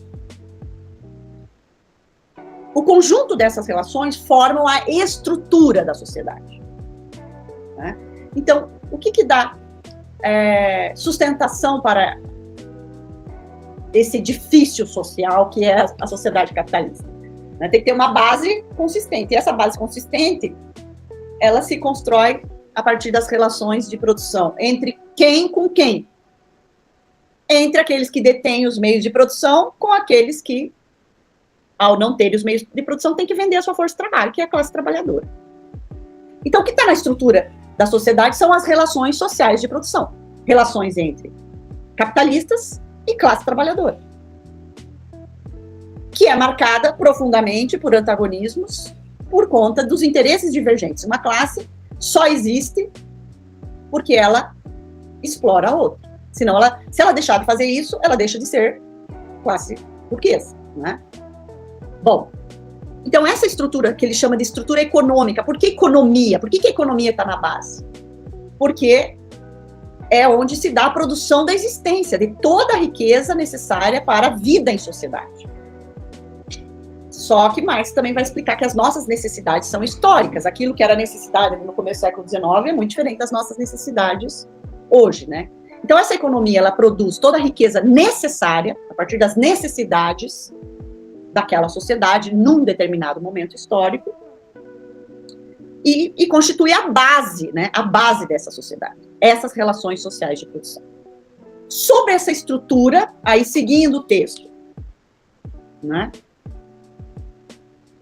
A base concreta sobre a qual se eleva uma superestrutura jurídica e política, e a qual correspondem determinadas formas de consciência social. Então, aqui ele deixa claro que é esta base, a economia, as relações sociais de produção, que a partir dela se forma a superestrutura, as formas de consciência. E essas formas de consciência social, né, representam o pensamento, né, seja no plano jurídico, político, religioso, educacional. Então, todas as teorias educacionais, filosóficas, religiosas, políticas, que representam essas formas de consciência, ele vai dizer que estão na superestrutura, né, que se eleva a partir de uma base, de uma estrutura, que são as relações sociais de produção. Então, em síntese, o que ele está mostrando? Que esse antagonismo de classes, ele determina toda a produção da consciência humana, né? Essas relações de produção. A forma como desenvolvemos o trabalho, a forma como o resultado do trabalho é apropriado por uma classe e não por outra, né? Todo esse processo de produção de valor, mais-valia, né, que ele vai analisar no Capital, constitui a base desta sociedade, né? Bom, então, ele vai dizer, retomando o texto, né? Essa consciência social é o modo, ele se constitui a partir do modo de produção da vida, né? Então, toda a produção social, política e intelectual está determinada pela economia, pela base, né? E é por isso que ele vai dizer que não é a consciência que determina o ser, é o ser social que determina a sua consciência. Então, o que ele está chamando de ser social? As relações sociais de produção, a sociedade, a forma como essa sociedade se estrutura, tá? É isso que ele está querendo dizer aqui nessa passagem. Nossa, eu vi que o tempo está voando, por isso que eu estou cansada, porque eu estou falando, o tempo está voando, e eu tenho milhões de coisas para continuar. Mas vamos lá. É bom passar rápido. Aí, ele vai dizer, ainda no prefácio, né, que ele vai falar dessas condições econômicas que a gente pode observar muito claramente, mas ele vai falar das formas jurídicas, políticas, religiosas, artísticas ou filosóficas, que são as formas ideológicas pelos quais os homens tomam consciência deste conflito. Qual conflito? Aquele que está na estrutura da sociedade, tá? E aí eu trago esse resuminho para dizer assim, né, como que o Marx e o Engels explicam a organização da sociedade, né?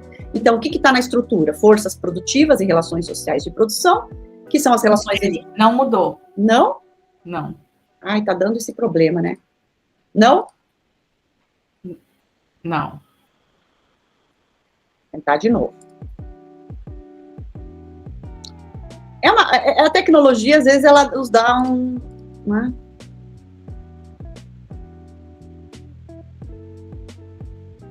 Tá aparecendo? Tá. Uhum. Tá. Então, o que está na estrutura, né? Na base, na economia? As forças produtivas, relações sociais de produção, relação dos que detêm os meios de produção e aqueles que detêm somente sua força de trabalho. Resumindo, burgueses e proletários, que era a expressão que o Marx usava lá, né? Mas que a gente pode falar de capitalistas e trabalhadores, porque nem todos os trabalhadores são proletários. Eu não vou explicar isso aqui, senão a gente vai fugir do método, vai ter que explicar a teoria, né? Sob essa base, sobre essa estrutura, se levanta uma superestrutura, que seria o sistema jurídico, político, religioso, filosófico, o educacional, né? Então, é preciso entender essa explicação que o Marx dá, né, sobre a organização social. Mas precisamos entender que não é um determinismo econômico, né? Há muitas críticas né, de que a concepção marxista ela é economicista ou determinista econômica, que só a estrutura determina as ideias, a superestrutura, as teorias, a consciência, né? E aí vem o Engels, né, numa carta ao Joseph Bloch, que eu não vou ler aqui o trecho, eu vou explicando já, não vou ler, tá? Ele vai dizer que, em última instância, o que determina a história é a produção e reprodução da vida material. O que é a produção e reprodução da vida material? As relações sociais de produção, o trabalho, né? E no trabalho, nessa sociedade, para a gente trabalhar, a gente tem que se relacionar com os que detêm os meios de produção e a classe trabalhadora, então, nesse antagonismo com a classe burguesa. Mas aí, nessa carta, ele vai dizer, se alguém modifica essa concepção materialista da história, né, dizendo que o único fator determinante é o fator econômico, o Engels vai dizer, converte aquela tese numa frase vazia, abstrata e absurda, né? Então, ele reafirma que a situação econômica é a base, mas que diferentes fatores que estão na superestrutura também interferem na estrutura, né? Então, ele está dizendo que também exerce, aqui no finalzinho, sua influência sobre o curso das lutas históricas. E, em muitos casos, determinam sua forma como fator predominante. Então, o Engels vai dizer que, apesar dele e o Marx terem enfatizado que o que determina, em última instância, são as relações sociais de produção, a economia, não quer dizer que as ideias, a consciência, também não exerce um papel importante nas mudanças na estrutura, né? Porque ele vai dizer que trata-se de um jogo recíproco de ações e relações entre todos esses fatores, que é muito complexo de demonstrar, né?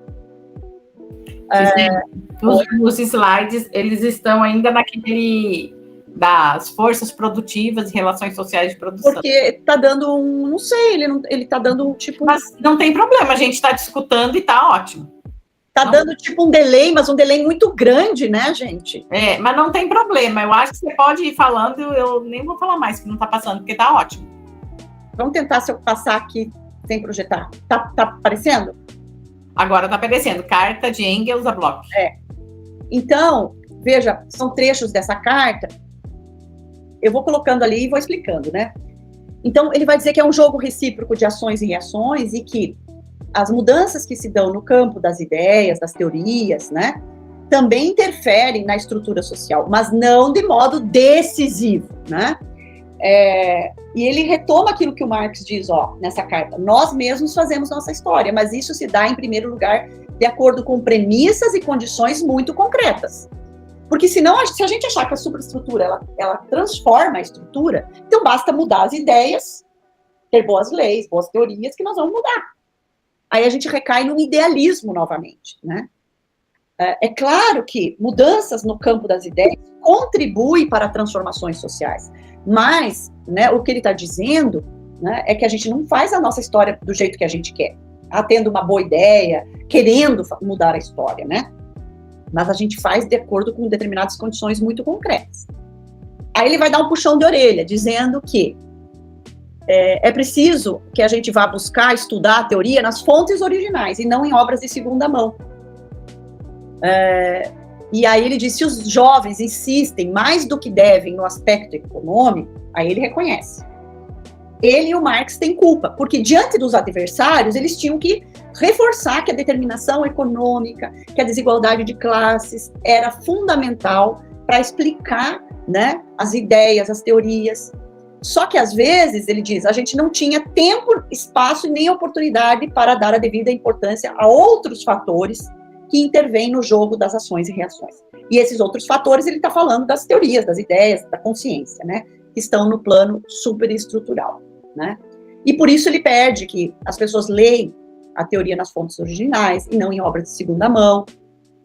E que, às vezes, a gente acha que dominou, totalmente uma nova teoria e que se possa manejá-la sem mais nem menos, só porque a gente assimilou as teses fundamentais. Ele vai dizer que não basta a gente compreender as teses fundamentais para assimilar uma teoria, né? É preciso estudar na fonte, é preciso aprofundar, né? Porque ele vai mostrar o seguinte, que no conjunto da obra deles, fica claro que não é unicamente, exclusivamente a economia que determina tudo, né? E é nesse sentido, então, agora eu vou ver, aparece essa movimentação do slide? Sim, agora tá ótimo, certinho agora. Essas setinhas, né, elas buscam explicar um pouco, né, a perspectiva que o Engels busca dar conta nesta carta. Veja que o Marx já tinha morrido aqui. Então, para a gente não recair em interpretações equivocadas de que há um economicismo na teoria marxista, né? E que essas setinhas dão a ideia de movimento, de dialética, de codeterminação. E aqui eu vou passar mais rápido, mas na obra do Mesaros, passou o slide? Passou. Na obra do Mesaros, Para Além do Capital, de 2002, né, ele vai falar um pouquinho do papel do Estado como estrutura totalizadora de comando político do capital, né, e vou passar aqui para não perder tempo, para chegar mais no método, que ele acha também importante a gente ver essa relação de estrutura econômica e superestrutura como uma relação de codeterminação, e o Estado atuando nessa mediação entre o capital, né, e as leis e as regras políticas e jurídicas, né? Então seria uma relação de codeterminação. Bom, um outro, tá passando agora, Miséria da Filosofia. Falando normal agora, como antes. Então, no trechinho, outro livro do Marx é o Miséria da Filosofia, uma obra escrita em 1847, né? Ali a gente também consegue entender um pouquinho desses princípios, óbvio. Os mesmos homens que estabelecem as relações sociais de acordo com a sua produtividade material, produzem também princípios, ideias, categorias de acordo com as suas relações sociais. Por isso, essas ideias, as categorias, não são eternas. São produtos históricos e transitórios. Então, para o Marx, as categorias teóricas, os conceitos, o conhecimento, ele é uma expressão das relações sociais, da materialidade. Não são eternas. Portanto, não tem nada de dogmatismo na concepção marxista, né? Porque as ideias são expressões da realidade. E se a realidade é histórica e, portanto, transitória, as ideias, o pensamento, as categorias explicativas, os conceitos, também são históricos e transitórios. Aí nós vamos pensar, podemos perguntar, então não tem uma noção de verdade, de conhecimento verdadeiro no Marx? Na concepção marxista? Tem. Então, na concepção marxista, não existem verdades no plural, como teorias filosóficas contemporâneas defendem. No marxismo existe uma verdade. Qual é a verdade? Aquele conhecimento que explica a realidade como ela é, nas suas contradições, nos seus antagonismos. É aquele conhecimento que explicita a essência da realidade. Mas isso não quer dizer uma verdade eterna, perene. Se a realidade se modificar, aquele conhecimento deixa de ser verdadeiro.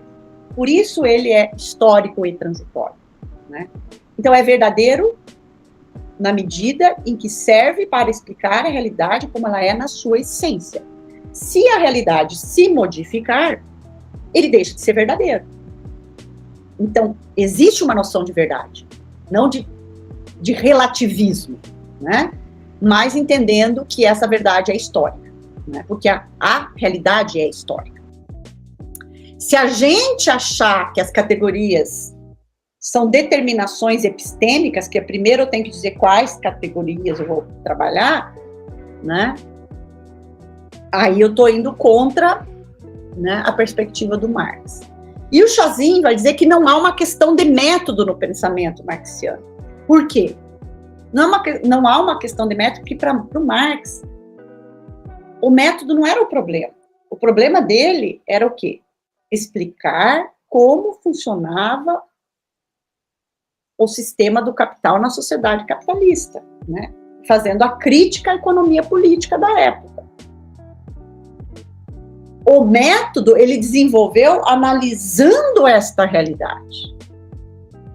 Então, se a gente entender método, né, como diz o Chazin, como essa arrumação operativa a priori da subjetividade, com um conjunto de procedimentos ditos científicos que a gente tem que seguir para realizar a pesquisa, então não tem método em Marx se a gente entender que método é isso.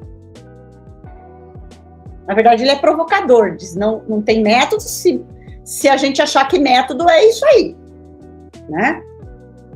O que tem, né, são linhas mestras que a gente pode chamar de método científico marxiano. Primeiro, a fundamentação ontoprática do conhecimento. O conhecimento se constrói a partir de uma realidade muito concreta e não há possibilidade de conhecer nada se a gente não partir da estrutura da sociedade capitalista. E o que está na estrutura? As relações sociais de produção. A relação entre as classes fundamentais, né? A determinação social do pensamento e a presença histórica do objeto.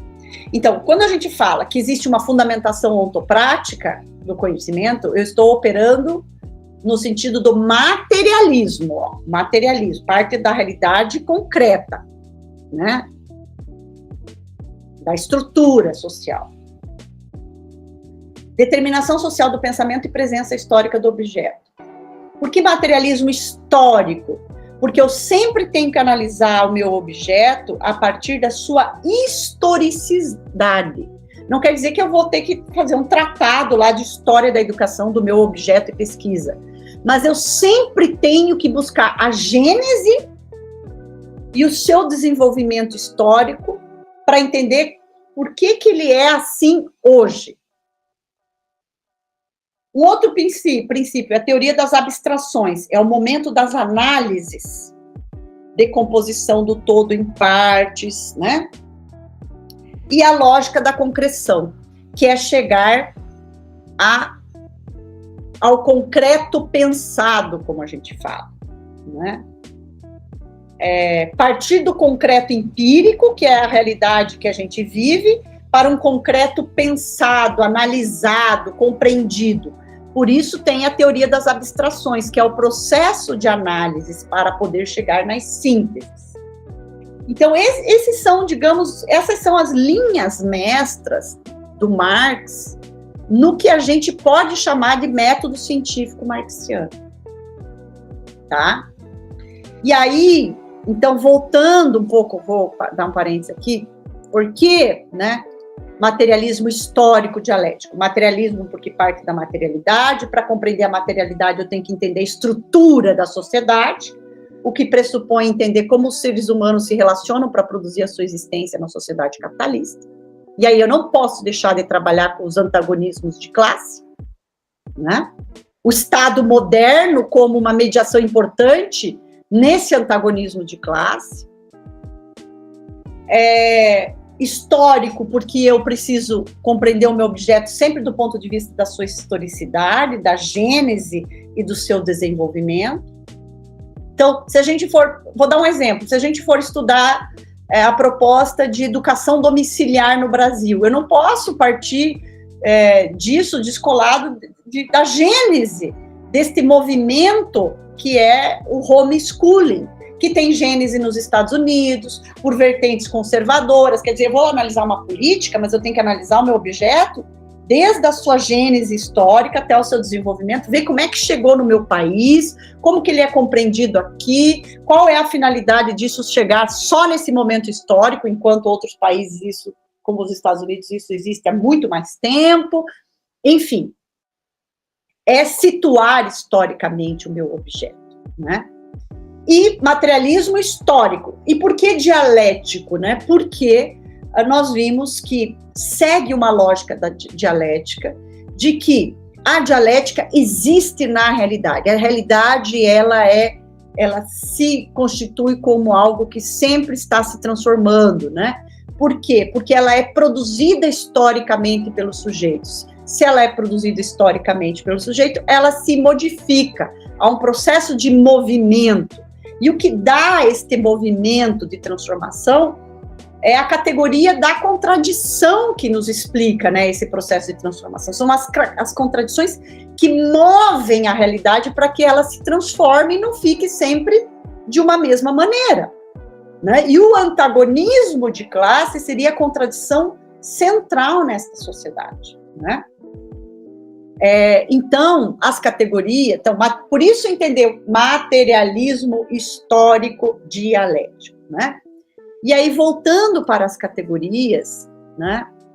Então, totalidade, como eu já expliquei, não significa apreensão de todos os fatos, mas um conjunto amplo de relações, particularidades e detalhes que são captados numa totalidade, que é sempre uma totalidade de totalidades. O meu objeto é sempre uma totalidade de totalidades. Ou podemos dizer, uma totalidade parcial no conjunto da totalidade social. Ou, como afirma Lukács, um complexo de complexos. Aí a categoria mediação. Pô, mas como é que eu vou relacionar a singularidade, que é o meu objeto, com a totalidade mais geral, que seria a universalidade?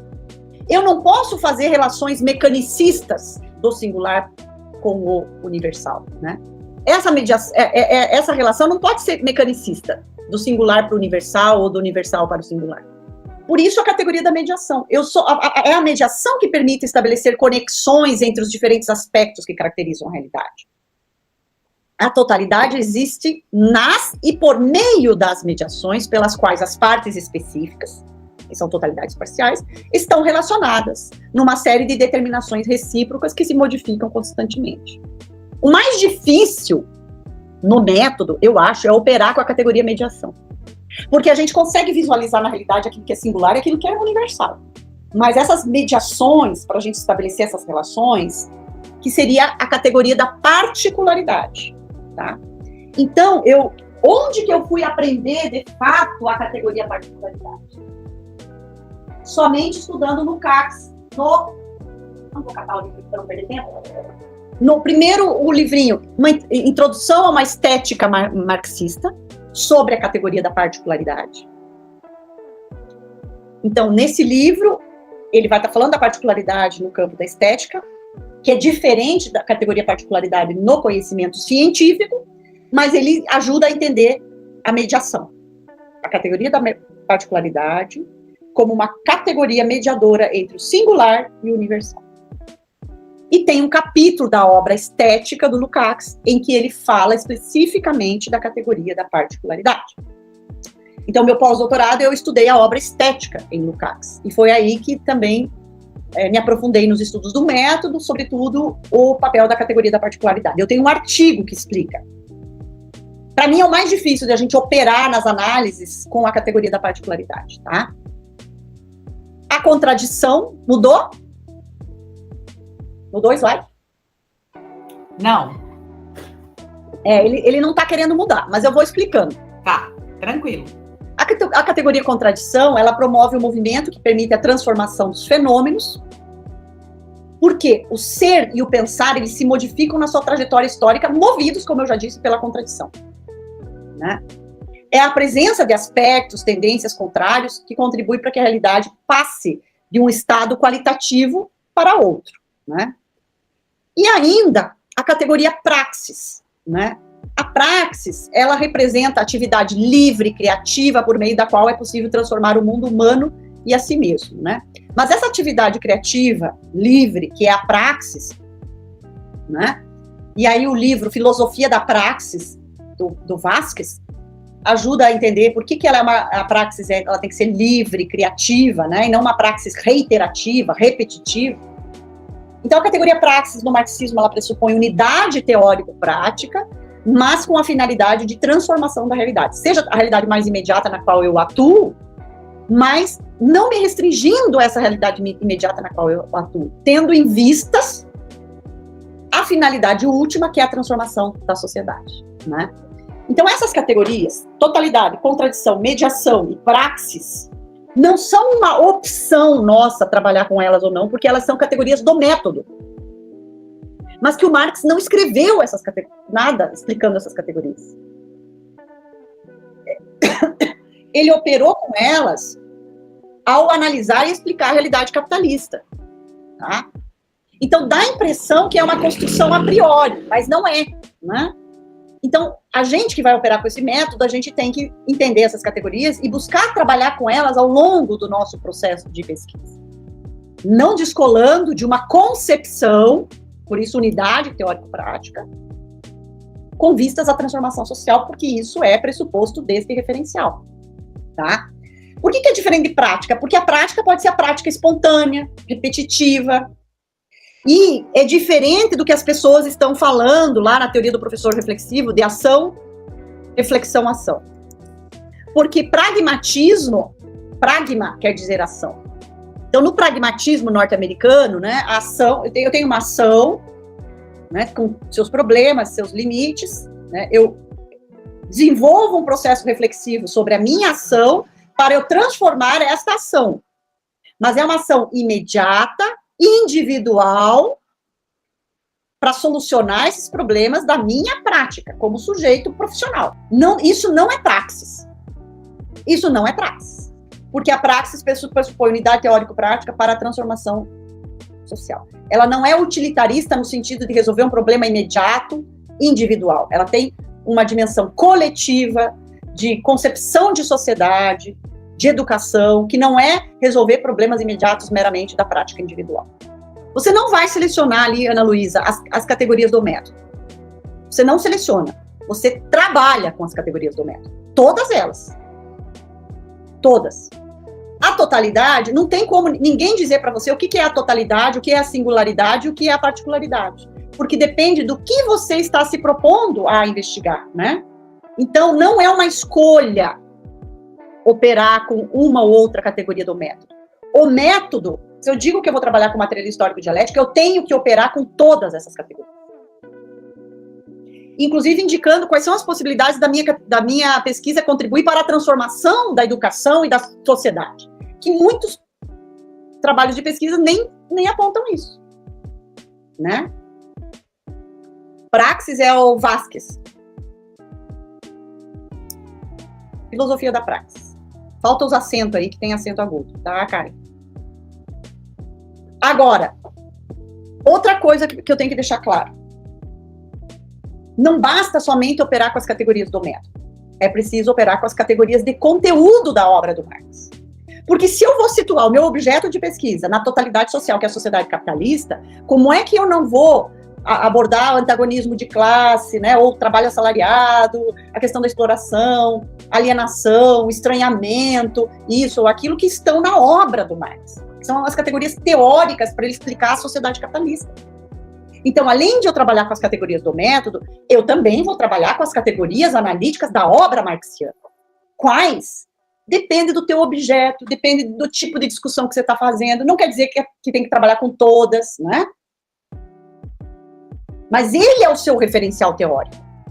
Então, como é que você não vai trabalhar com a teoria do autor? Outra coisa, então tem as categorias do método, tem as categorias do conteúdo da obra do Marx e tem as categorias do próprio objeto de pesquisa.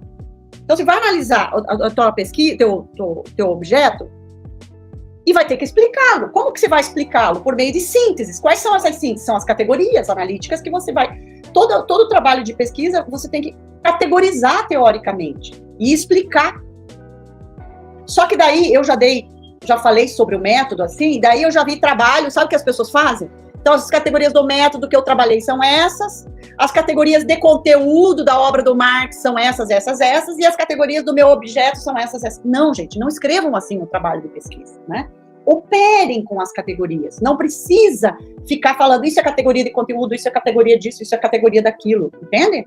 Mas só para vocês entenderem que vocês vão operar com as categorias específicas do método, da teoria, que é o referencial. Por isso não é só referencial epistemológico, é referencial teórico epistemológico, porque não são categorias só do método, são da teoria também. O próprio objeto, né, porque o Marx não diz que as categorias são determinações da existência, a existência do teu objeto de pesquisa, na sua essência, sem categorizá-lo. Eu fui buscar na obra do Marx como que ele explica um pouco esse processo de produção do conhecimento. Então, o ponto de partida, gente, da nossa produção do conhecimento é sempre o quê? Aquilo que a gente vive, aquilo que a gente experiencia, né? E o nosso contato com esse mundo real, com o que a gente experiencia, seja na sua vida profissional ou acadêmica, né? A gente desperta um interesse, né? Uma motivação, algo nos afeta que faz a gente querer investigar e pesquisar alguma questão, na realidade, no nosso caso, educacional. Então, nosso ponto de partida na produção do conhecimento é sempre o concreto, a realidade concreta, né, que nós vivenciamos, e que ela é marcada, sobretudo, pelas relações sociais de produção, pelo antagonismo de classes, mesmo que eu não tenha consciência disso. Mas aquilo que eu escolho pesquisar é porque eu tenho alguma compreensão sobre aquele objeto, sobre aquela realidade. Então, o real é o ponto de partida do conhecimento, sempre, é o concreto, né, a realidade concreta. Mas essa realidade concreta, no ponto de partida, o Marx vai dizer que a gente tem uma visão caótica do todo. O que é uma visão caótica do todo? Porque a gente pensa que compreende essa realidade, mas é ainda muito caótico, é a partir do olhar da mídia, do que a gente vive, do que no campo da educação, o que a Secretaria da Educação fala, do que os movimentos sociais falam, quer dizer, tudo meio confuso ainda, né? Por isso, Marx vai chamar esse concreto como ponto de partida de concreto figurado. E ele é uma abstração. Veja que, quando Marx explica em algumas partes lá sobre o método, ele usa a palavra abstrações com dois sentidos. A abstração aqui no ponto de partida é no sentido negativo, como algo que é confuso. É abstrato no sentido que é muito generalizante, muito geral ainda, essa parte aqui está no método da economia política, esses termos, tá? Lá no item 3 da introdução à crítica da economia política. Então, lá no método, ele vai dizer que esse concreto como ponto de partida é um concreto figurado, é uma abstração, e a representação que nós temos da realidade é uma determinação abstrata, genérica, são os termos que ele usa. Para a gente sair desse concreto como ponto de partida para um concreto pensado, analisado, compreendido, existe um processo. E nesse processo, né, é o que nós chamamos o processo de estudo. Então ele vai dizer que é preciso realizar uma determinação mais precisa. O que é uma determinação mais precisa? É a gente decompor muitas vezes o todo em partes, é a gente fazer análise, elaborar abstrações mais delicadas. É essa a expressão que o Marx usa. Ou seja, é todo o percurso da nossa pesquisa, gente. Veja que o Marx não tem uma camisa de força para dizer faça primeiro isso, depois isso, desse jeito ou daquele jeito. Porque é o movimento do real que vai nos dar os elementos daquilo que é essencial ou não essencial na nossa pesquisa. Eu sempre digo que esse método, né, ele é o desafio da gente captar o movimento do movimento em movimento, né, porque a realidade está sempre se modificando. Então, buscar as abstrações mais delicadas, e aí, para isso, às vezes, eu vou estudando e vou vendo, nossa, coletei dados, aquilo que eu achava que era importante, essencial, não é tanto assim, porque os dados estão me mostrando que outras coisas são mais relevantes, mais determinantes, e aí eu ainda não tenho compreensão dessas coisas, então eu vou ter que estudar, aprofundar, buscar outros autores. É um processo de ir e vir. O método do Marx, ele não é nem dedutivo e nem indutivo. O dedutivo é a partir do geral, das hipóteses, para o singular. O indutivo é do singular para o geral. Quando a gente fala da perspectiva da totalidade, nós vamos operar com o singular, com o universal e com o particular como categoria mediadora entre universal e singular. Sempre vai ser um movimento do meu objeto, do singular, para o universal, mediado pela categoria da particularidade, mas às vezes eu faço análises do universal para o singular. Então o método do Marx, ele é tanto indutivo quanto dedutivo o tempo todo, não tem uma regra que seja a lógica do padrão moderno de produção do conhecimento, ou é indutivo ou é dedutivo, porque é um processo de ir e vir nas relações entre o singular e o universal e do universal para o singular. Por isso que é indutivo e dedutivo, mediado pela categoria da particularidade. Então, o processo de abstrações, e veja que esse momento aqui do meio das abstrações é diferente daquela abstração no sentido negativo lá no ponto de partida. Porque abstrações aqui quer dizer análises. Análises. Por isso que o Chazin diz que no Marx tem a teoria das abstrações. O que é a teoria das abstrações? É esse percurso de análise. Após esse processo de análise, né, aí sim eu tenho condições de compreender a realidade. Né? Então eu saio de um concreto figurado, da visão caótica, para uma rica totalidade de determinações e relações. síntese das múltiplas determinações, unidade da diversidade.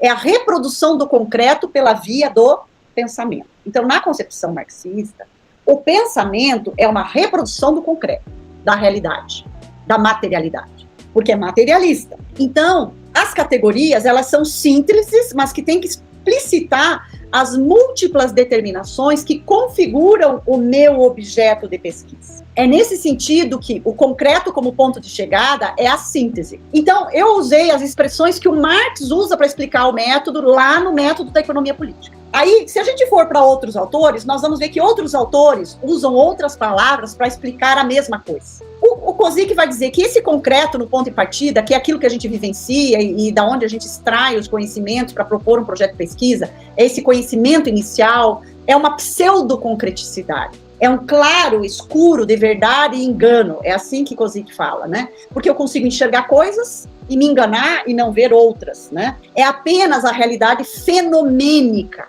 É apenas aquilo que aparece para mim no meu cotidiano, na minha vida, no meu trabalho, nos meus estudos. Então, eu tenho uma impressão sensível sobre o concreto. Para eu sair dessa pseudo-concreticidade e ir para a concreticidade, o Kozik vai dizer que eu tenho que fazer um detour.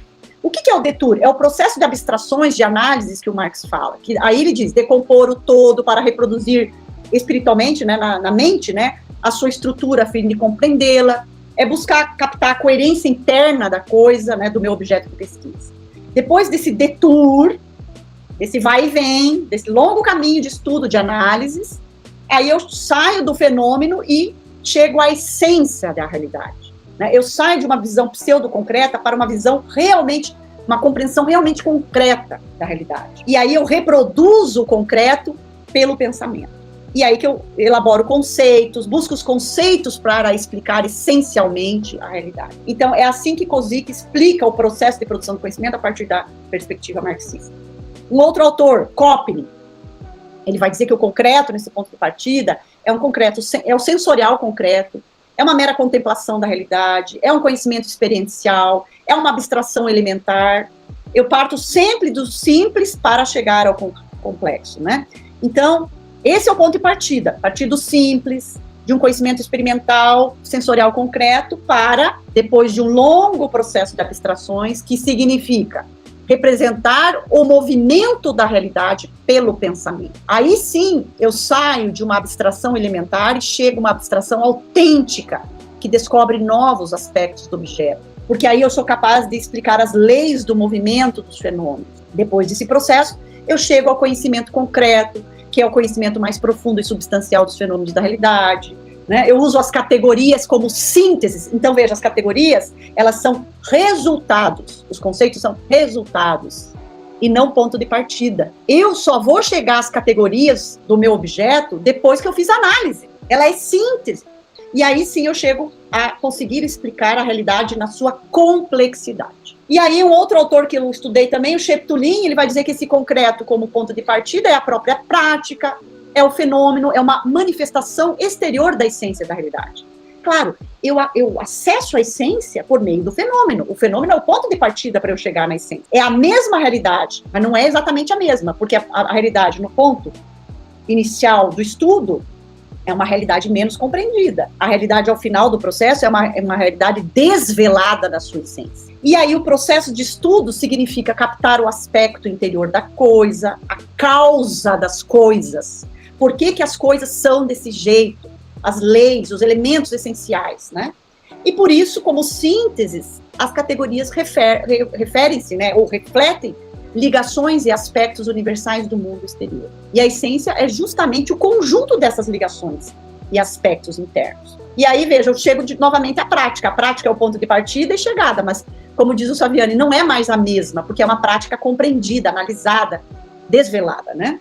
No pós-fácil, a segunda edição do alemão do volume 1 do Capital, o Marx vai dizer que o método de pesquisa é diferente do método de exposição, porque a pesquisa ela vai captar detalhadamente a matéria, analisar as suas várias formas de evolução, rastrear sua conexão íntima. Depois é que a gente vai expor este movimento real, né? Aí sim nós vamos espelhar idealmente aquilo que era próprio da vida da matéria, né? E aí parece que é uma construção a priori, mas não é, né? É resultado de um longo processo de estudo, de análise. Só que o método de exposição é diferente, por quê? Porque o método de exposição, ele acaba seguindo muito mais uma lógica formal, né? O trabalho acadêmico tem um modelo que a gente tem que seguir, que tem que ficar claro para o leitor, e nem sempre representa o movimento de pesquisa, porque a pesquisa é um vai e vem, né? A exposição dos capítulos não é necessariamente a exposição do que eu pesquisei primeiro e aquilo que eu pesquisei depois.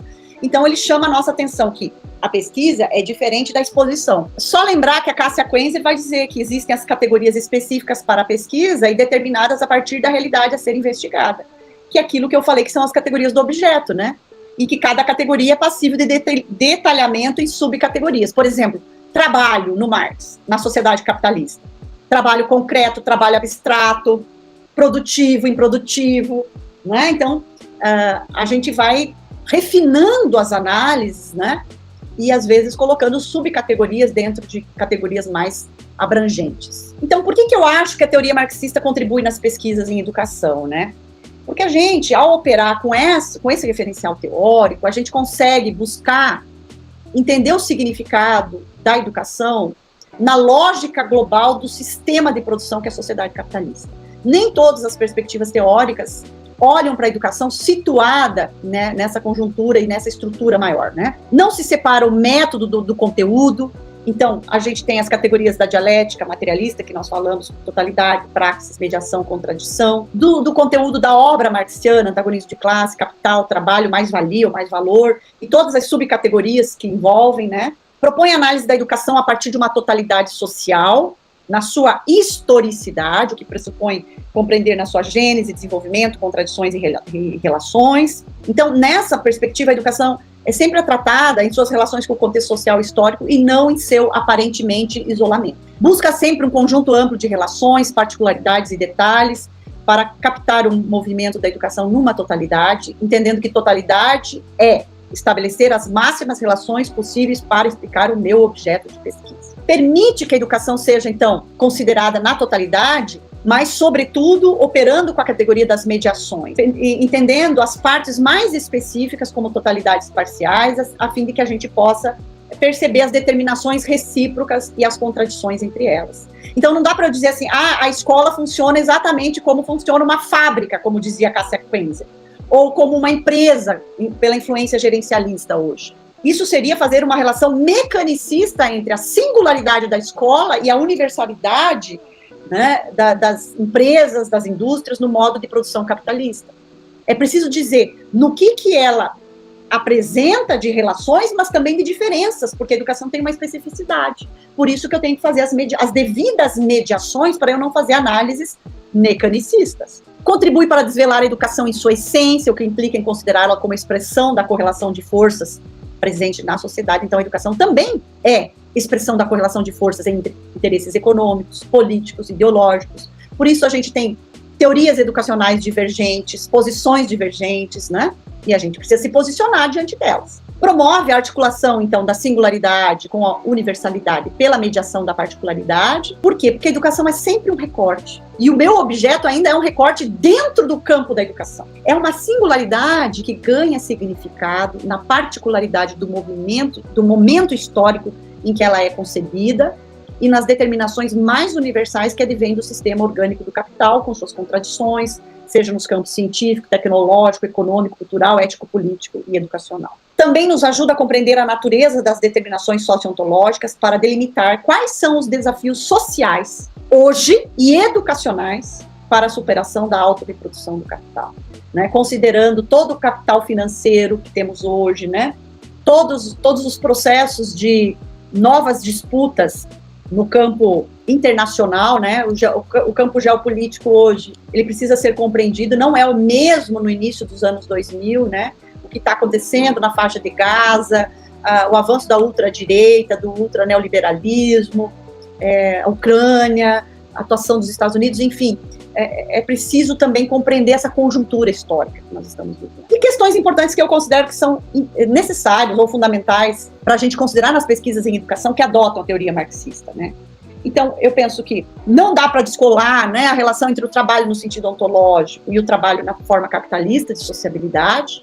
E aí a gente tem categorias teóricas específicas para compreender um e para compreender o outro. As relações sociais de produção, então não tem como eu discutir educação usando esse referencial sem discutir relação capital-trabalho, mais-valia absoluta, relativa, formas de alienação e assim por diante. A ideologia, né, como uma forma específica de consciência social que traduz a luta de classes e traz implicações práticas em toda a sociedade. Não só entendido ideologia no sentido negativo, porque na ideologia alemã, Marx e Engels, eles estavam fazendo a crítica aos ideólogos alemães da época. Então, eles falavam que a ideologia era uma falsa consciência, porque eles estavam fazendo a crítica àqueles ideólogos. Mas entender que ideologia não pode ser entendido somente como falsa consciência, porque ela também é uma forma específica de consciência social. A classe trabalhadora também tem a sua ideologia. Então, é impossível tirar a ideologia da educação, como alguns querem fazer, né? Entender o papel do Estado moderno e suas transformações históricas como sistema de comando político do capital, né? Entender o que é liberalismo, neoliberalismo, estado de bem-estar social, entender hoje ultraneoliberalismo, o que isso implica, que é uma aliança estratégica entre liberais e conservadores, né? Que tem pautas moralistas e assim por diante. Um outro ponto importante, gente, é entender a diferença entre emancipação política e emancipação humana na obra do Marx, para a gente poder entender o projeto de sociedade e educação, porque quando a gente defende que a função da educação é formar o cidadão crítico, eu estou defendendo meramente a emancipação política e não a emancipação humana, né? Então, é mais do que formar o cidadão crítico, né? O papel da escola é garantir a apropriação de conhecimentos, né, para a emancipação política, mas tendo como fim último a emancipação humana, porque só a emancipação humana pressupõe a superação das classes sociais. Então, para o Marx, no livro As Glosas Críticas e no texto A Questão Judaica, é que ele vai explicar a diferença da emancipação política e emancipação humana. Porque eu posso ser muito emancipado politicamente, conquistar um monte de direitos, mas eu continuo sendo explorado como classe trabalhadora. Karen, é A Questão Judaica, o livro, A Questão Judaica, e Glosas Críticas ao Rei da Prússia de um prussiano. Glosas críticas, gente, na verdade, é assim, glosas críticas marginais ao Rei da Prússia e à reforma social de um prussiano. Esse é o título. É bem fininho, gente, isso daqui... Tem uma parte que o Ivo Tomé explica as glosas. É um texto, na verdade, não chega a ser um livro, é um texto. É a referência aí para entender a diferença da emancipação política humana. Porque senão a gente pensa que a educação pode contribuir para a emancipação política, mas esquece da emancipação humana. E aí a gente recai num reformismo. Basta a gente ampliar os direitos, reformar essa sociedade e tá tudo bem. Esse é o limite. E aí acho que finalizou, né? Deixo todas as referências e o material já tá com a Karina, que ela pode compartilhar com vocês. Porque aqui no final vocês têm outras referências de tudo que eu usou para vocês seguirem estudando, quem tem interesse em aprofundar os estudos, né, dessa concepção teórica. Assim, gente, uma manhã é muito pouco tempo, porque vocês viram que a gente quase não consegue discutir, dialogar, porque aí a gente poderia discutir mais nos projetos de pesquisa, né? Mas é o que deu para a gente fazer. Nossa, Gisele, foi excelente, meu Deus, como que é bom, assim, escutar. E assim, se os alunos tiverem algumas dúvidas, depois qualquer coisa eu te caminho, né? Mas foi excelente. Nossa, como é bom. Seria melhor ainda se pudesse ser um semestre inteiro, né?